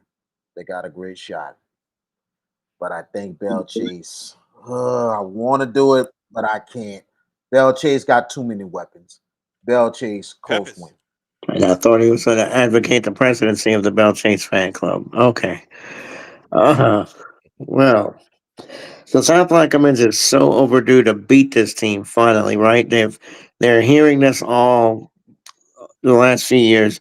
Y'all can't get past Bell Chase. Yeah, y'all won the state title, but you didn't beat Bell Chase. You know, winning the title and all that, and you're still hearing that your biggest rival owns you. I think Laufeet and Roderick Parker, who I love his demeanor and I love what he brings. I know Bell Chase's offense is absolutely fire. They are 131 points in 2 games. That's 60 points plus a game. That's crazy. 70. 70. 131 or No. 141. My math is 60. off. 31. My bad. I apologize. My Sean math is math off. ain't That's mathing. There karma. you go. That's karma right there. Yeah. That's I'm not karma right there. 65. once again. Hey, They scored 61 against McMain and 70 There you go. 65 against I'll pretty take much. some. East Jeff. That's all I need to hear. There's 2 teams that figure to be bad. McMain's a bad team. They just got their program back from not playing last year because remember 80% of their athletic teams got probationed out last year. And East Jeff, boy, that fall has been horrific so far these first few weeks. I'll take the Hurricanes on the road. I think Lyle Feet and company, they get it. Okay. Ooh, all right. I Okay. like He it. got I like the chances. yeah, yeah. South Park. Jason, just sit tight because that is on our list. I do have that game. Sit tight. All right. Y'all know Coach Feet, my boy. Coach Feet, Coach, it's my boy. Coach Feet, I know you're gonna call me. You watching this, you're gonna call me, bro. And the first thing you're gonna say, how the hell you don't pick us? Because I don't think y'all gonna win this game. And I do think Bell Chase wins by double digits. No disrespect. It's South Plaquemines' first loss. Ooh. Give me the Cardinals of Bell Chase with the win. All right. Baton Rouge area. South. No, not South. Ooh. Sorry. St. Charles Catholic and Dunham. St. Charles Catholic and Dunham, man. What I said yesterday, St. Charles College Prep yesterday. Man, I was Yes, you falling all did. over St. Charles Catholic. I apologize, y'all. But VK, St. Charles College Prep and Dunham. Who you got? He did it again. I did it on purpose. Yeah. I know. I know you did it on purpose. But let's see. Close game between these two. This is a great matchup. Man, St. Charles. I mean, a lot of experience. You know what I'm saying, with Landon LeBlanc at quarterback, Skylar Edwards at running back. The run game and the old school is back at St. Charles, how they set the tone. I think they're gonna keep Dunham off the field more than anything else. It's gonna be a straight up toss up game. And if St. Charles get it done, that's gonna be a huge win for them, especially power rankings wise in Division 2. But give me Dunham in a close game And that quarterback, Elijah Haven. what's his name again? JB Elijah Haven is going to be the difference. Dunham All right, Peppers. close. I've said, Dunham is a team that feels like one of those on a mission years because last year against Catholic of New Iberia, they felt like one bad quarter cost them a state title. So this year they're going to use it, and whoever's in their way, they're going to take out. This is a very difficult opponent. Wayne Stein is going to have those comments ready to go on the road. Us against the world. It's going to be a heck of a football game, but the Dunham team has a player that's going to make the difference, and that's Elijah Haven. He's going to make enough key throws late, Dunham by a touchdown. Give me Dunham as well by a touchdown. I think it's a tight ball game throughout the entire game, but I think Dunham finds a way at the end to defeat St. Charles Catholic. Now let's go up north, baby. Longview, Texas, coming to town. Longview. I've been to Longview before. A couple times actually. Got some cousins that stay in Longview. But anyway, Longview crazy because you're driving in Longview like, man, ain't got nothing here. And then you come over this hump on the road and bam, it's everything. Everything from a Home Depot to a Walmart to all the restaurants. The city just pop up over this hump, bro, because you don't see it. And then till you come down and bam. I was like, good gosh. Where this come from? Anyway, VK, who you got? Longview or Ruston? Sound like a Mississippi town, man. You go up a hump and all of a sudden get off the exit. That's where you see a lot of things. Close game. Longview's a hell of a program. Hell of a program. But I think so far, Ruston's kind of a little bit on a winning streak right now against out-of-state teams, man. And they on a roll, bro. I think they continue. Who you got, Ruston. 9-0, was it 10-0 last week? Louisiana versus 9-0. 10-0 the first 2 weeks. 9-0 Opening last week, 1-0 when Jesuit beat 11-0. You forgetting Jesuit week 1, 11-0. No, yeah. 11-0, yeah, 11-0. Two teams, and then 9. Is it possible to say Ruston's a better team without Joshua Brantley? I'm not saying that yet. Not yet, but they are making some bold salvos, aren't they, these first 2 weeks? I'm not going to go there either. Longview, very respected program from Texas, one of the better programs there. You got to be a fool to think that they're not. With that said, though, Ruston has to wipe away the stains of last year's championship game against Central, and they're starting to do that with the wins that they've extracted this year to this point. This would be another feather in the cap, and Team Louisiana has been absolutely gold. I'll ride that wave. Give me Ruston, the Bearcats. Close. Give me Ruston as well, and I'm going to leave it at that. Ruston with the win. Now, we stand up north. North DeSoto, West Monroe. All right, VK. Does West Monroe keep it rolling? What you think? Man, shout out to Coach Michael Dizer out there in West Monroe, Kevin Dizer's brother. I mean, we talked about him a bit this week on the interview we did on YouTube. Go back and I'm gonna say on YouTube and Facebook, go back and listen to it. But Dizer had he was prepared for this position, and they're doing a good job at West Monroe. Close game. It'll say something if West Monroe wins this ball game, but I really think Luke Delafield and Dennis Dunn returning a little bit to the roots when he was at Evangel, North DeSoto, close win. Boy, oh boy. You look at this matchup, and Luke Delafield is that guy for North DeSoto. But I think West Monroe's got a little bit of a punch this year. They've gotten 2 good wins out of the box. Michael Dizer looking to really establish some early momentum. He has done so. This would be the hurdler to continue that momentum. I think the Rebels are gold here. I think West Monroe wins a very good ball game and wins it by a touchdown. Give me the Rebels at home. I think it'd be a much closer game than it was last year. Mm-hmm. But I'm sticking with the Griffins and Luke Delafield. Give me North DeSoto defeating West Monroe. All right. We're going to go down I-20 to Shreveport right quick. Franklin Parish Ooh. at Calvary Baptist, VK. Here we go. Who you got? Woo. Franklin Parish looking for a huge They beat him signature last win. year. Huge signature win. They did get him last year. They did. Close game again. But I think Calvary Baptist sends a serious message and go 3-0. All They right. get their Who you payback. got, I got Peppers? Calvary. Franklin Parish is the number 2 team in the state. When whatever poll you're looking at, Calvary Baptist though is looking at those boys and saying, "Hey, man, they got us last year. Let's not let this happen again." The Cavaliers get it done at home. And I say they not getting it done at home. Give me Franklin Parish going into Calvary Baptist and getting the win. I'm going with Franklin Parish. Now, let's get on I-49 and then get on Highway 90 to Youngsville. That's a long way. I know where the Oh, locations are. Lord. We going Madison Prep at Southside. Oh, Madison Prep doing that thing.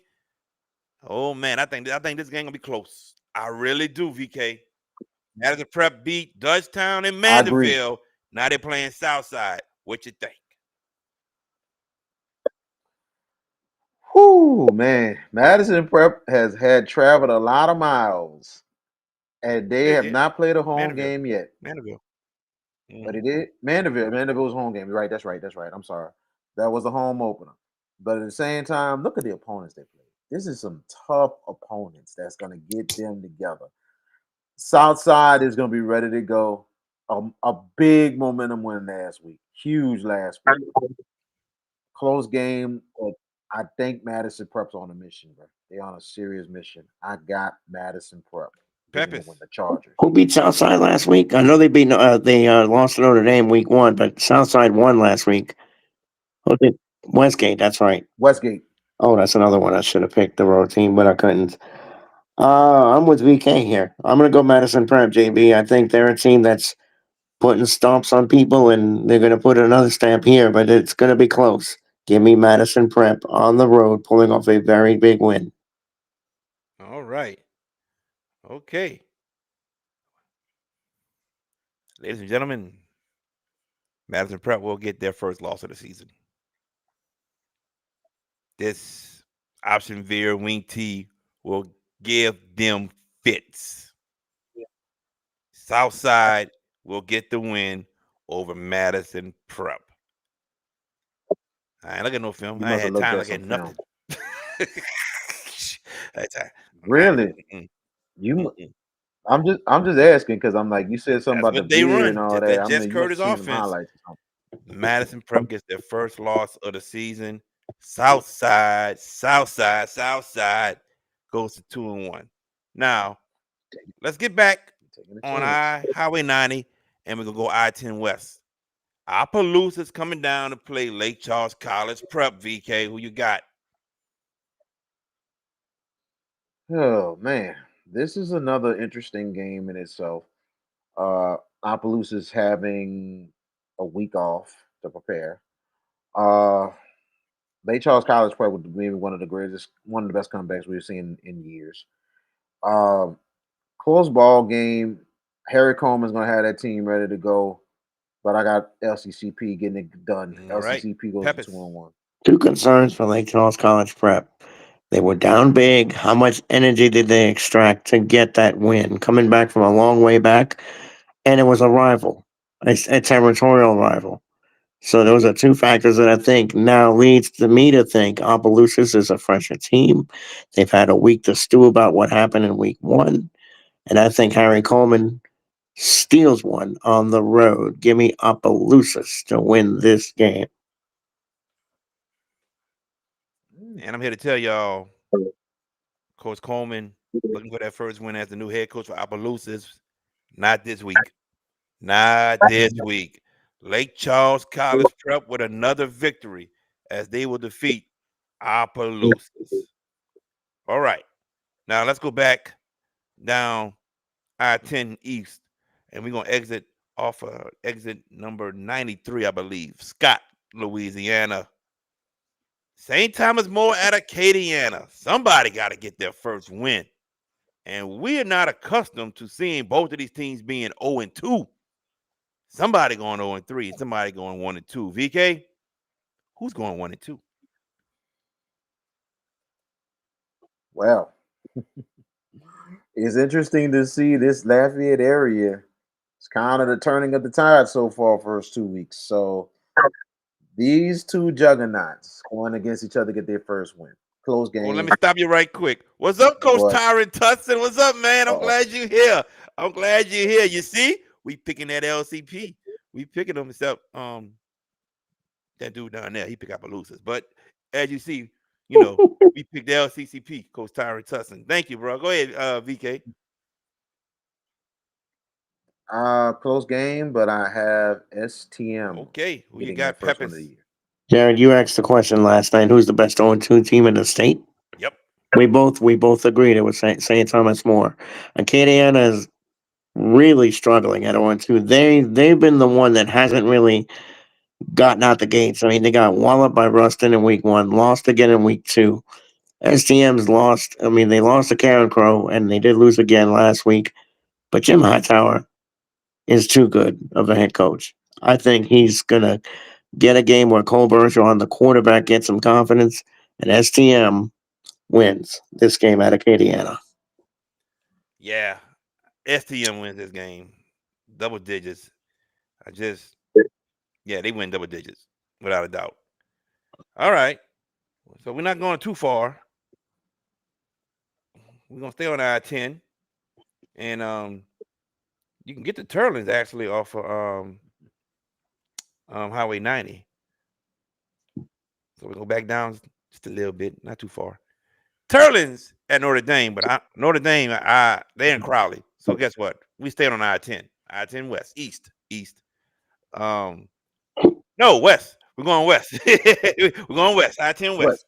West, Sorry, keeping you West. dizzy, Kenny. But anyway, Turlings at Notre Dame, VK, who you got? What a start for both of these teams. What a start. I mean, after with Turlins with the coaching changes and everything, for them to go 2-0 is amazing. Notre Dame, Louis Cook still got it. He still got it, man. And I'm gonna tell you one thing, we want to have him on the show soon. Louis Cook has some great stories. He would definitely love to tell them on the Hash It Out show.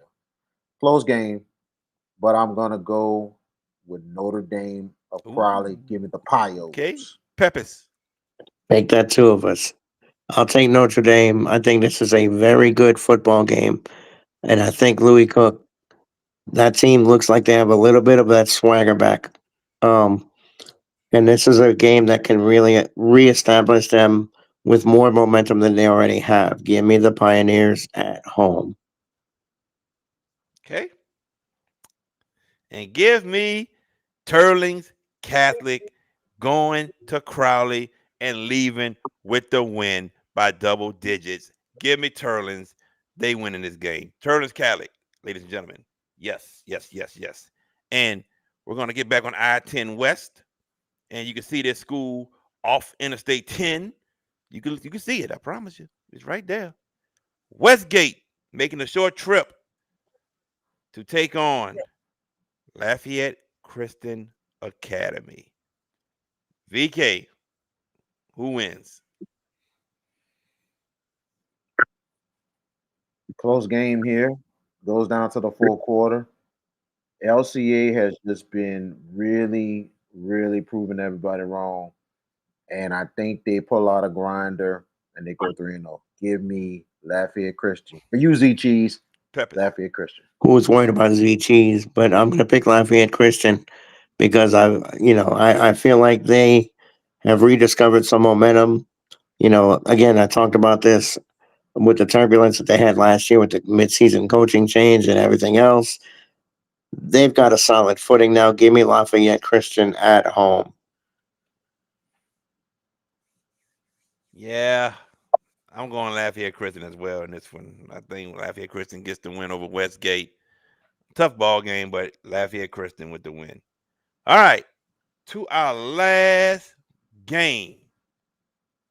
And we're going to go up I-49 and take exit 4 to get to Karen Crow.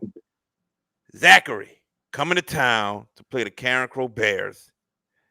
Who gets the win? Oh, man, this is a toss-up game here, man. Because this is evening match. This is an evening match game, man. This is gonna go down to the wire, all the way to the end. Hmm. Zachary is really good. They're really, really good. But I think the Crow Bears, they want that bounce back, and they need that bounce back.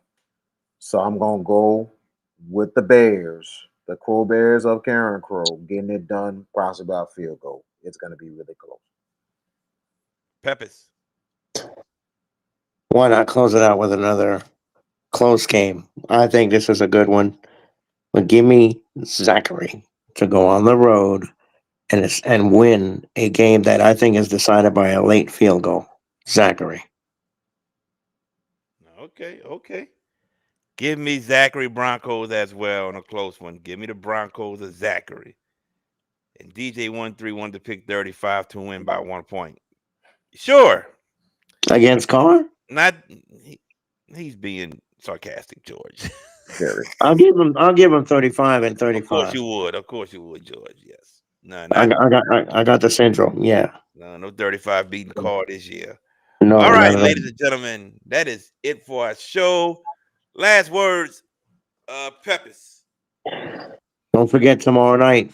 What is it? 6:30 kickoff, right? The Patrick Taylor thing, because I thought you said 6 on the chat, JB. So I just wanted to make sure. 6:15 pregame, 6:30 kickoff. We've got the Hash It Out show. And what the heck just happened? My bad. Go ahead, George. We got the Hash It Out show. You good, baby? You good?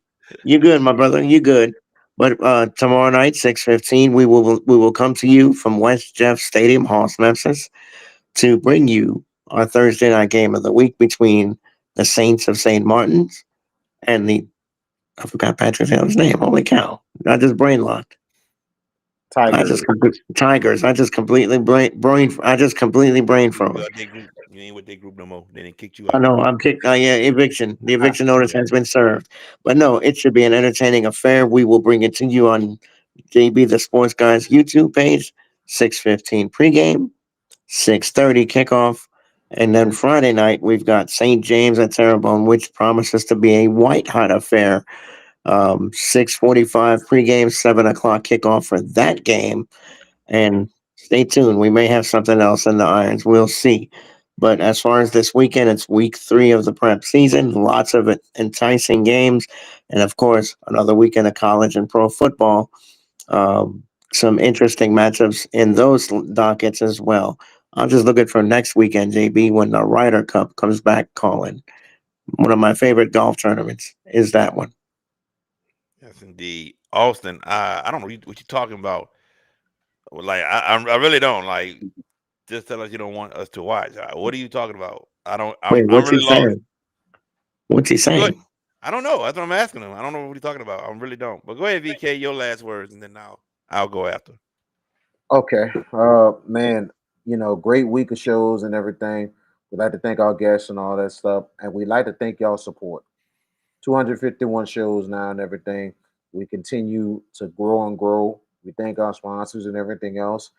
So shout out to all y'all who continue to support myself, JB, and George, and this Hash It Out Show platform. We definitely appreciate it. And we're looking forward to bringing you these 2 great games tomorrow night and Friday night, man. So we hope to see y'all next week again. Appreciate it. All right.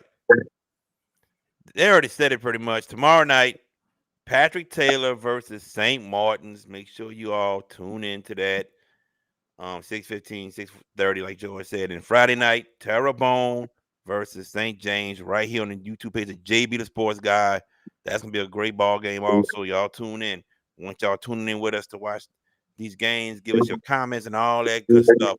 And then we'll be back next week with the Hash It Out show on Tuesday and Wednesday. But other than that, that's all we have, ladies and gentlemen. Thank you to Hank Brady for joining us tonight.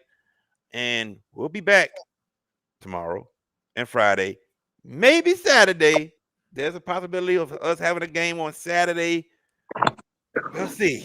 We'll see, man. We'll see. But we do have the 2 games. Oh, I hit the wrong button with GP. Oh, yeah, I did. That was my fault. That's my fault. That wasn't GP internet that time. That was my fault. But with that being said, we'll see y'all tomorrow night. We'll see you Friday night, maybe Saturday, but we'll see you Tuesday and Wednesday. Y'all tune in. Tune in. Like I always say, like, comment. Well, Vicky says that like, comment, share, and everything. But I always say, tell your mama, tell your daddy, tell your grandparents, tell your aunties, tell your uncles, tell your cousins, tell your brothers and sisters, tell your nieces and nephews, and everybody you know. Tune into the Hash It Out Show and the Hash It Out Show Game of the Week. Y'all take care. Buck Snow Whiz was the place to go as a kid growing up to get snowballs. As an adult now, it is still the place to go. When you want some of the best snowballs and some of the best customer service, Buck Snow Whiz is the place. Now, excuse me, let me get back to my half grape, half pink lemonade snowball. Buck Snow Whiz, located at 1508 Barataria Boulevard in Marrero, Louisiana. Hey parents and coaches, want your young athlete to go far on and off the field? Kumon of Gretna is the place for you. Whether it's reading plays or calculating scores, early literacy and math skills teach focus, discipline, and decision making. Give your student athlete the edge. Start early, start smart at Kumon of Gretna.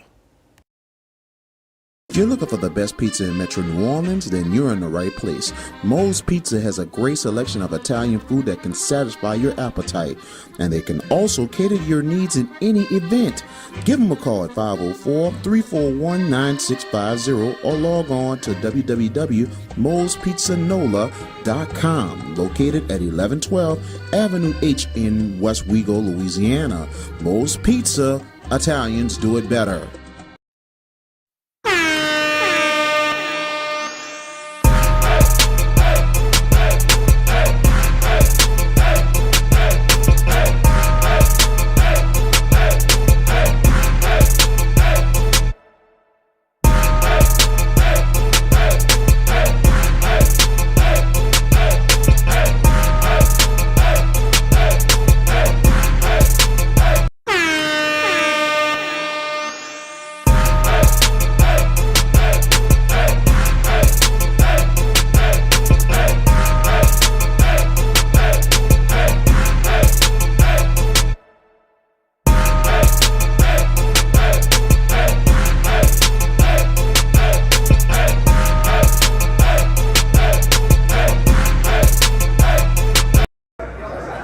Coach Ramirez L. Page, the head football coach at John F. Kennedy High School, and you watching the Hash It Out Show.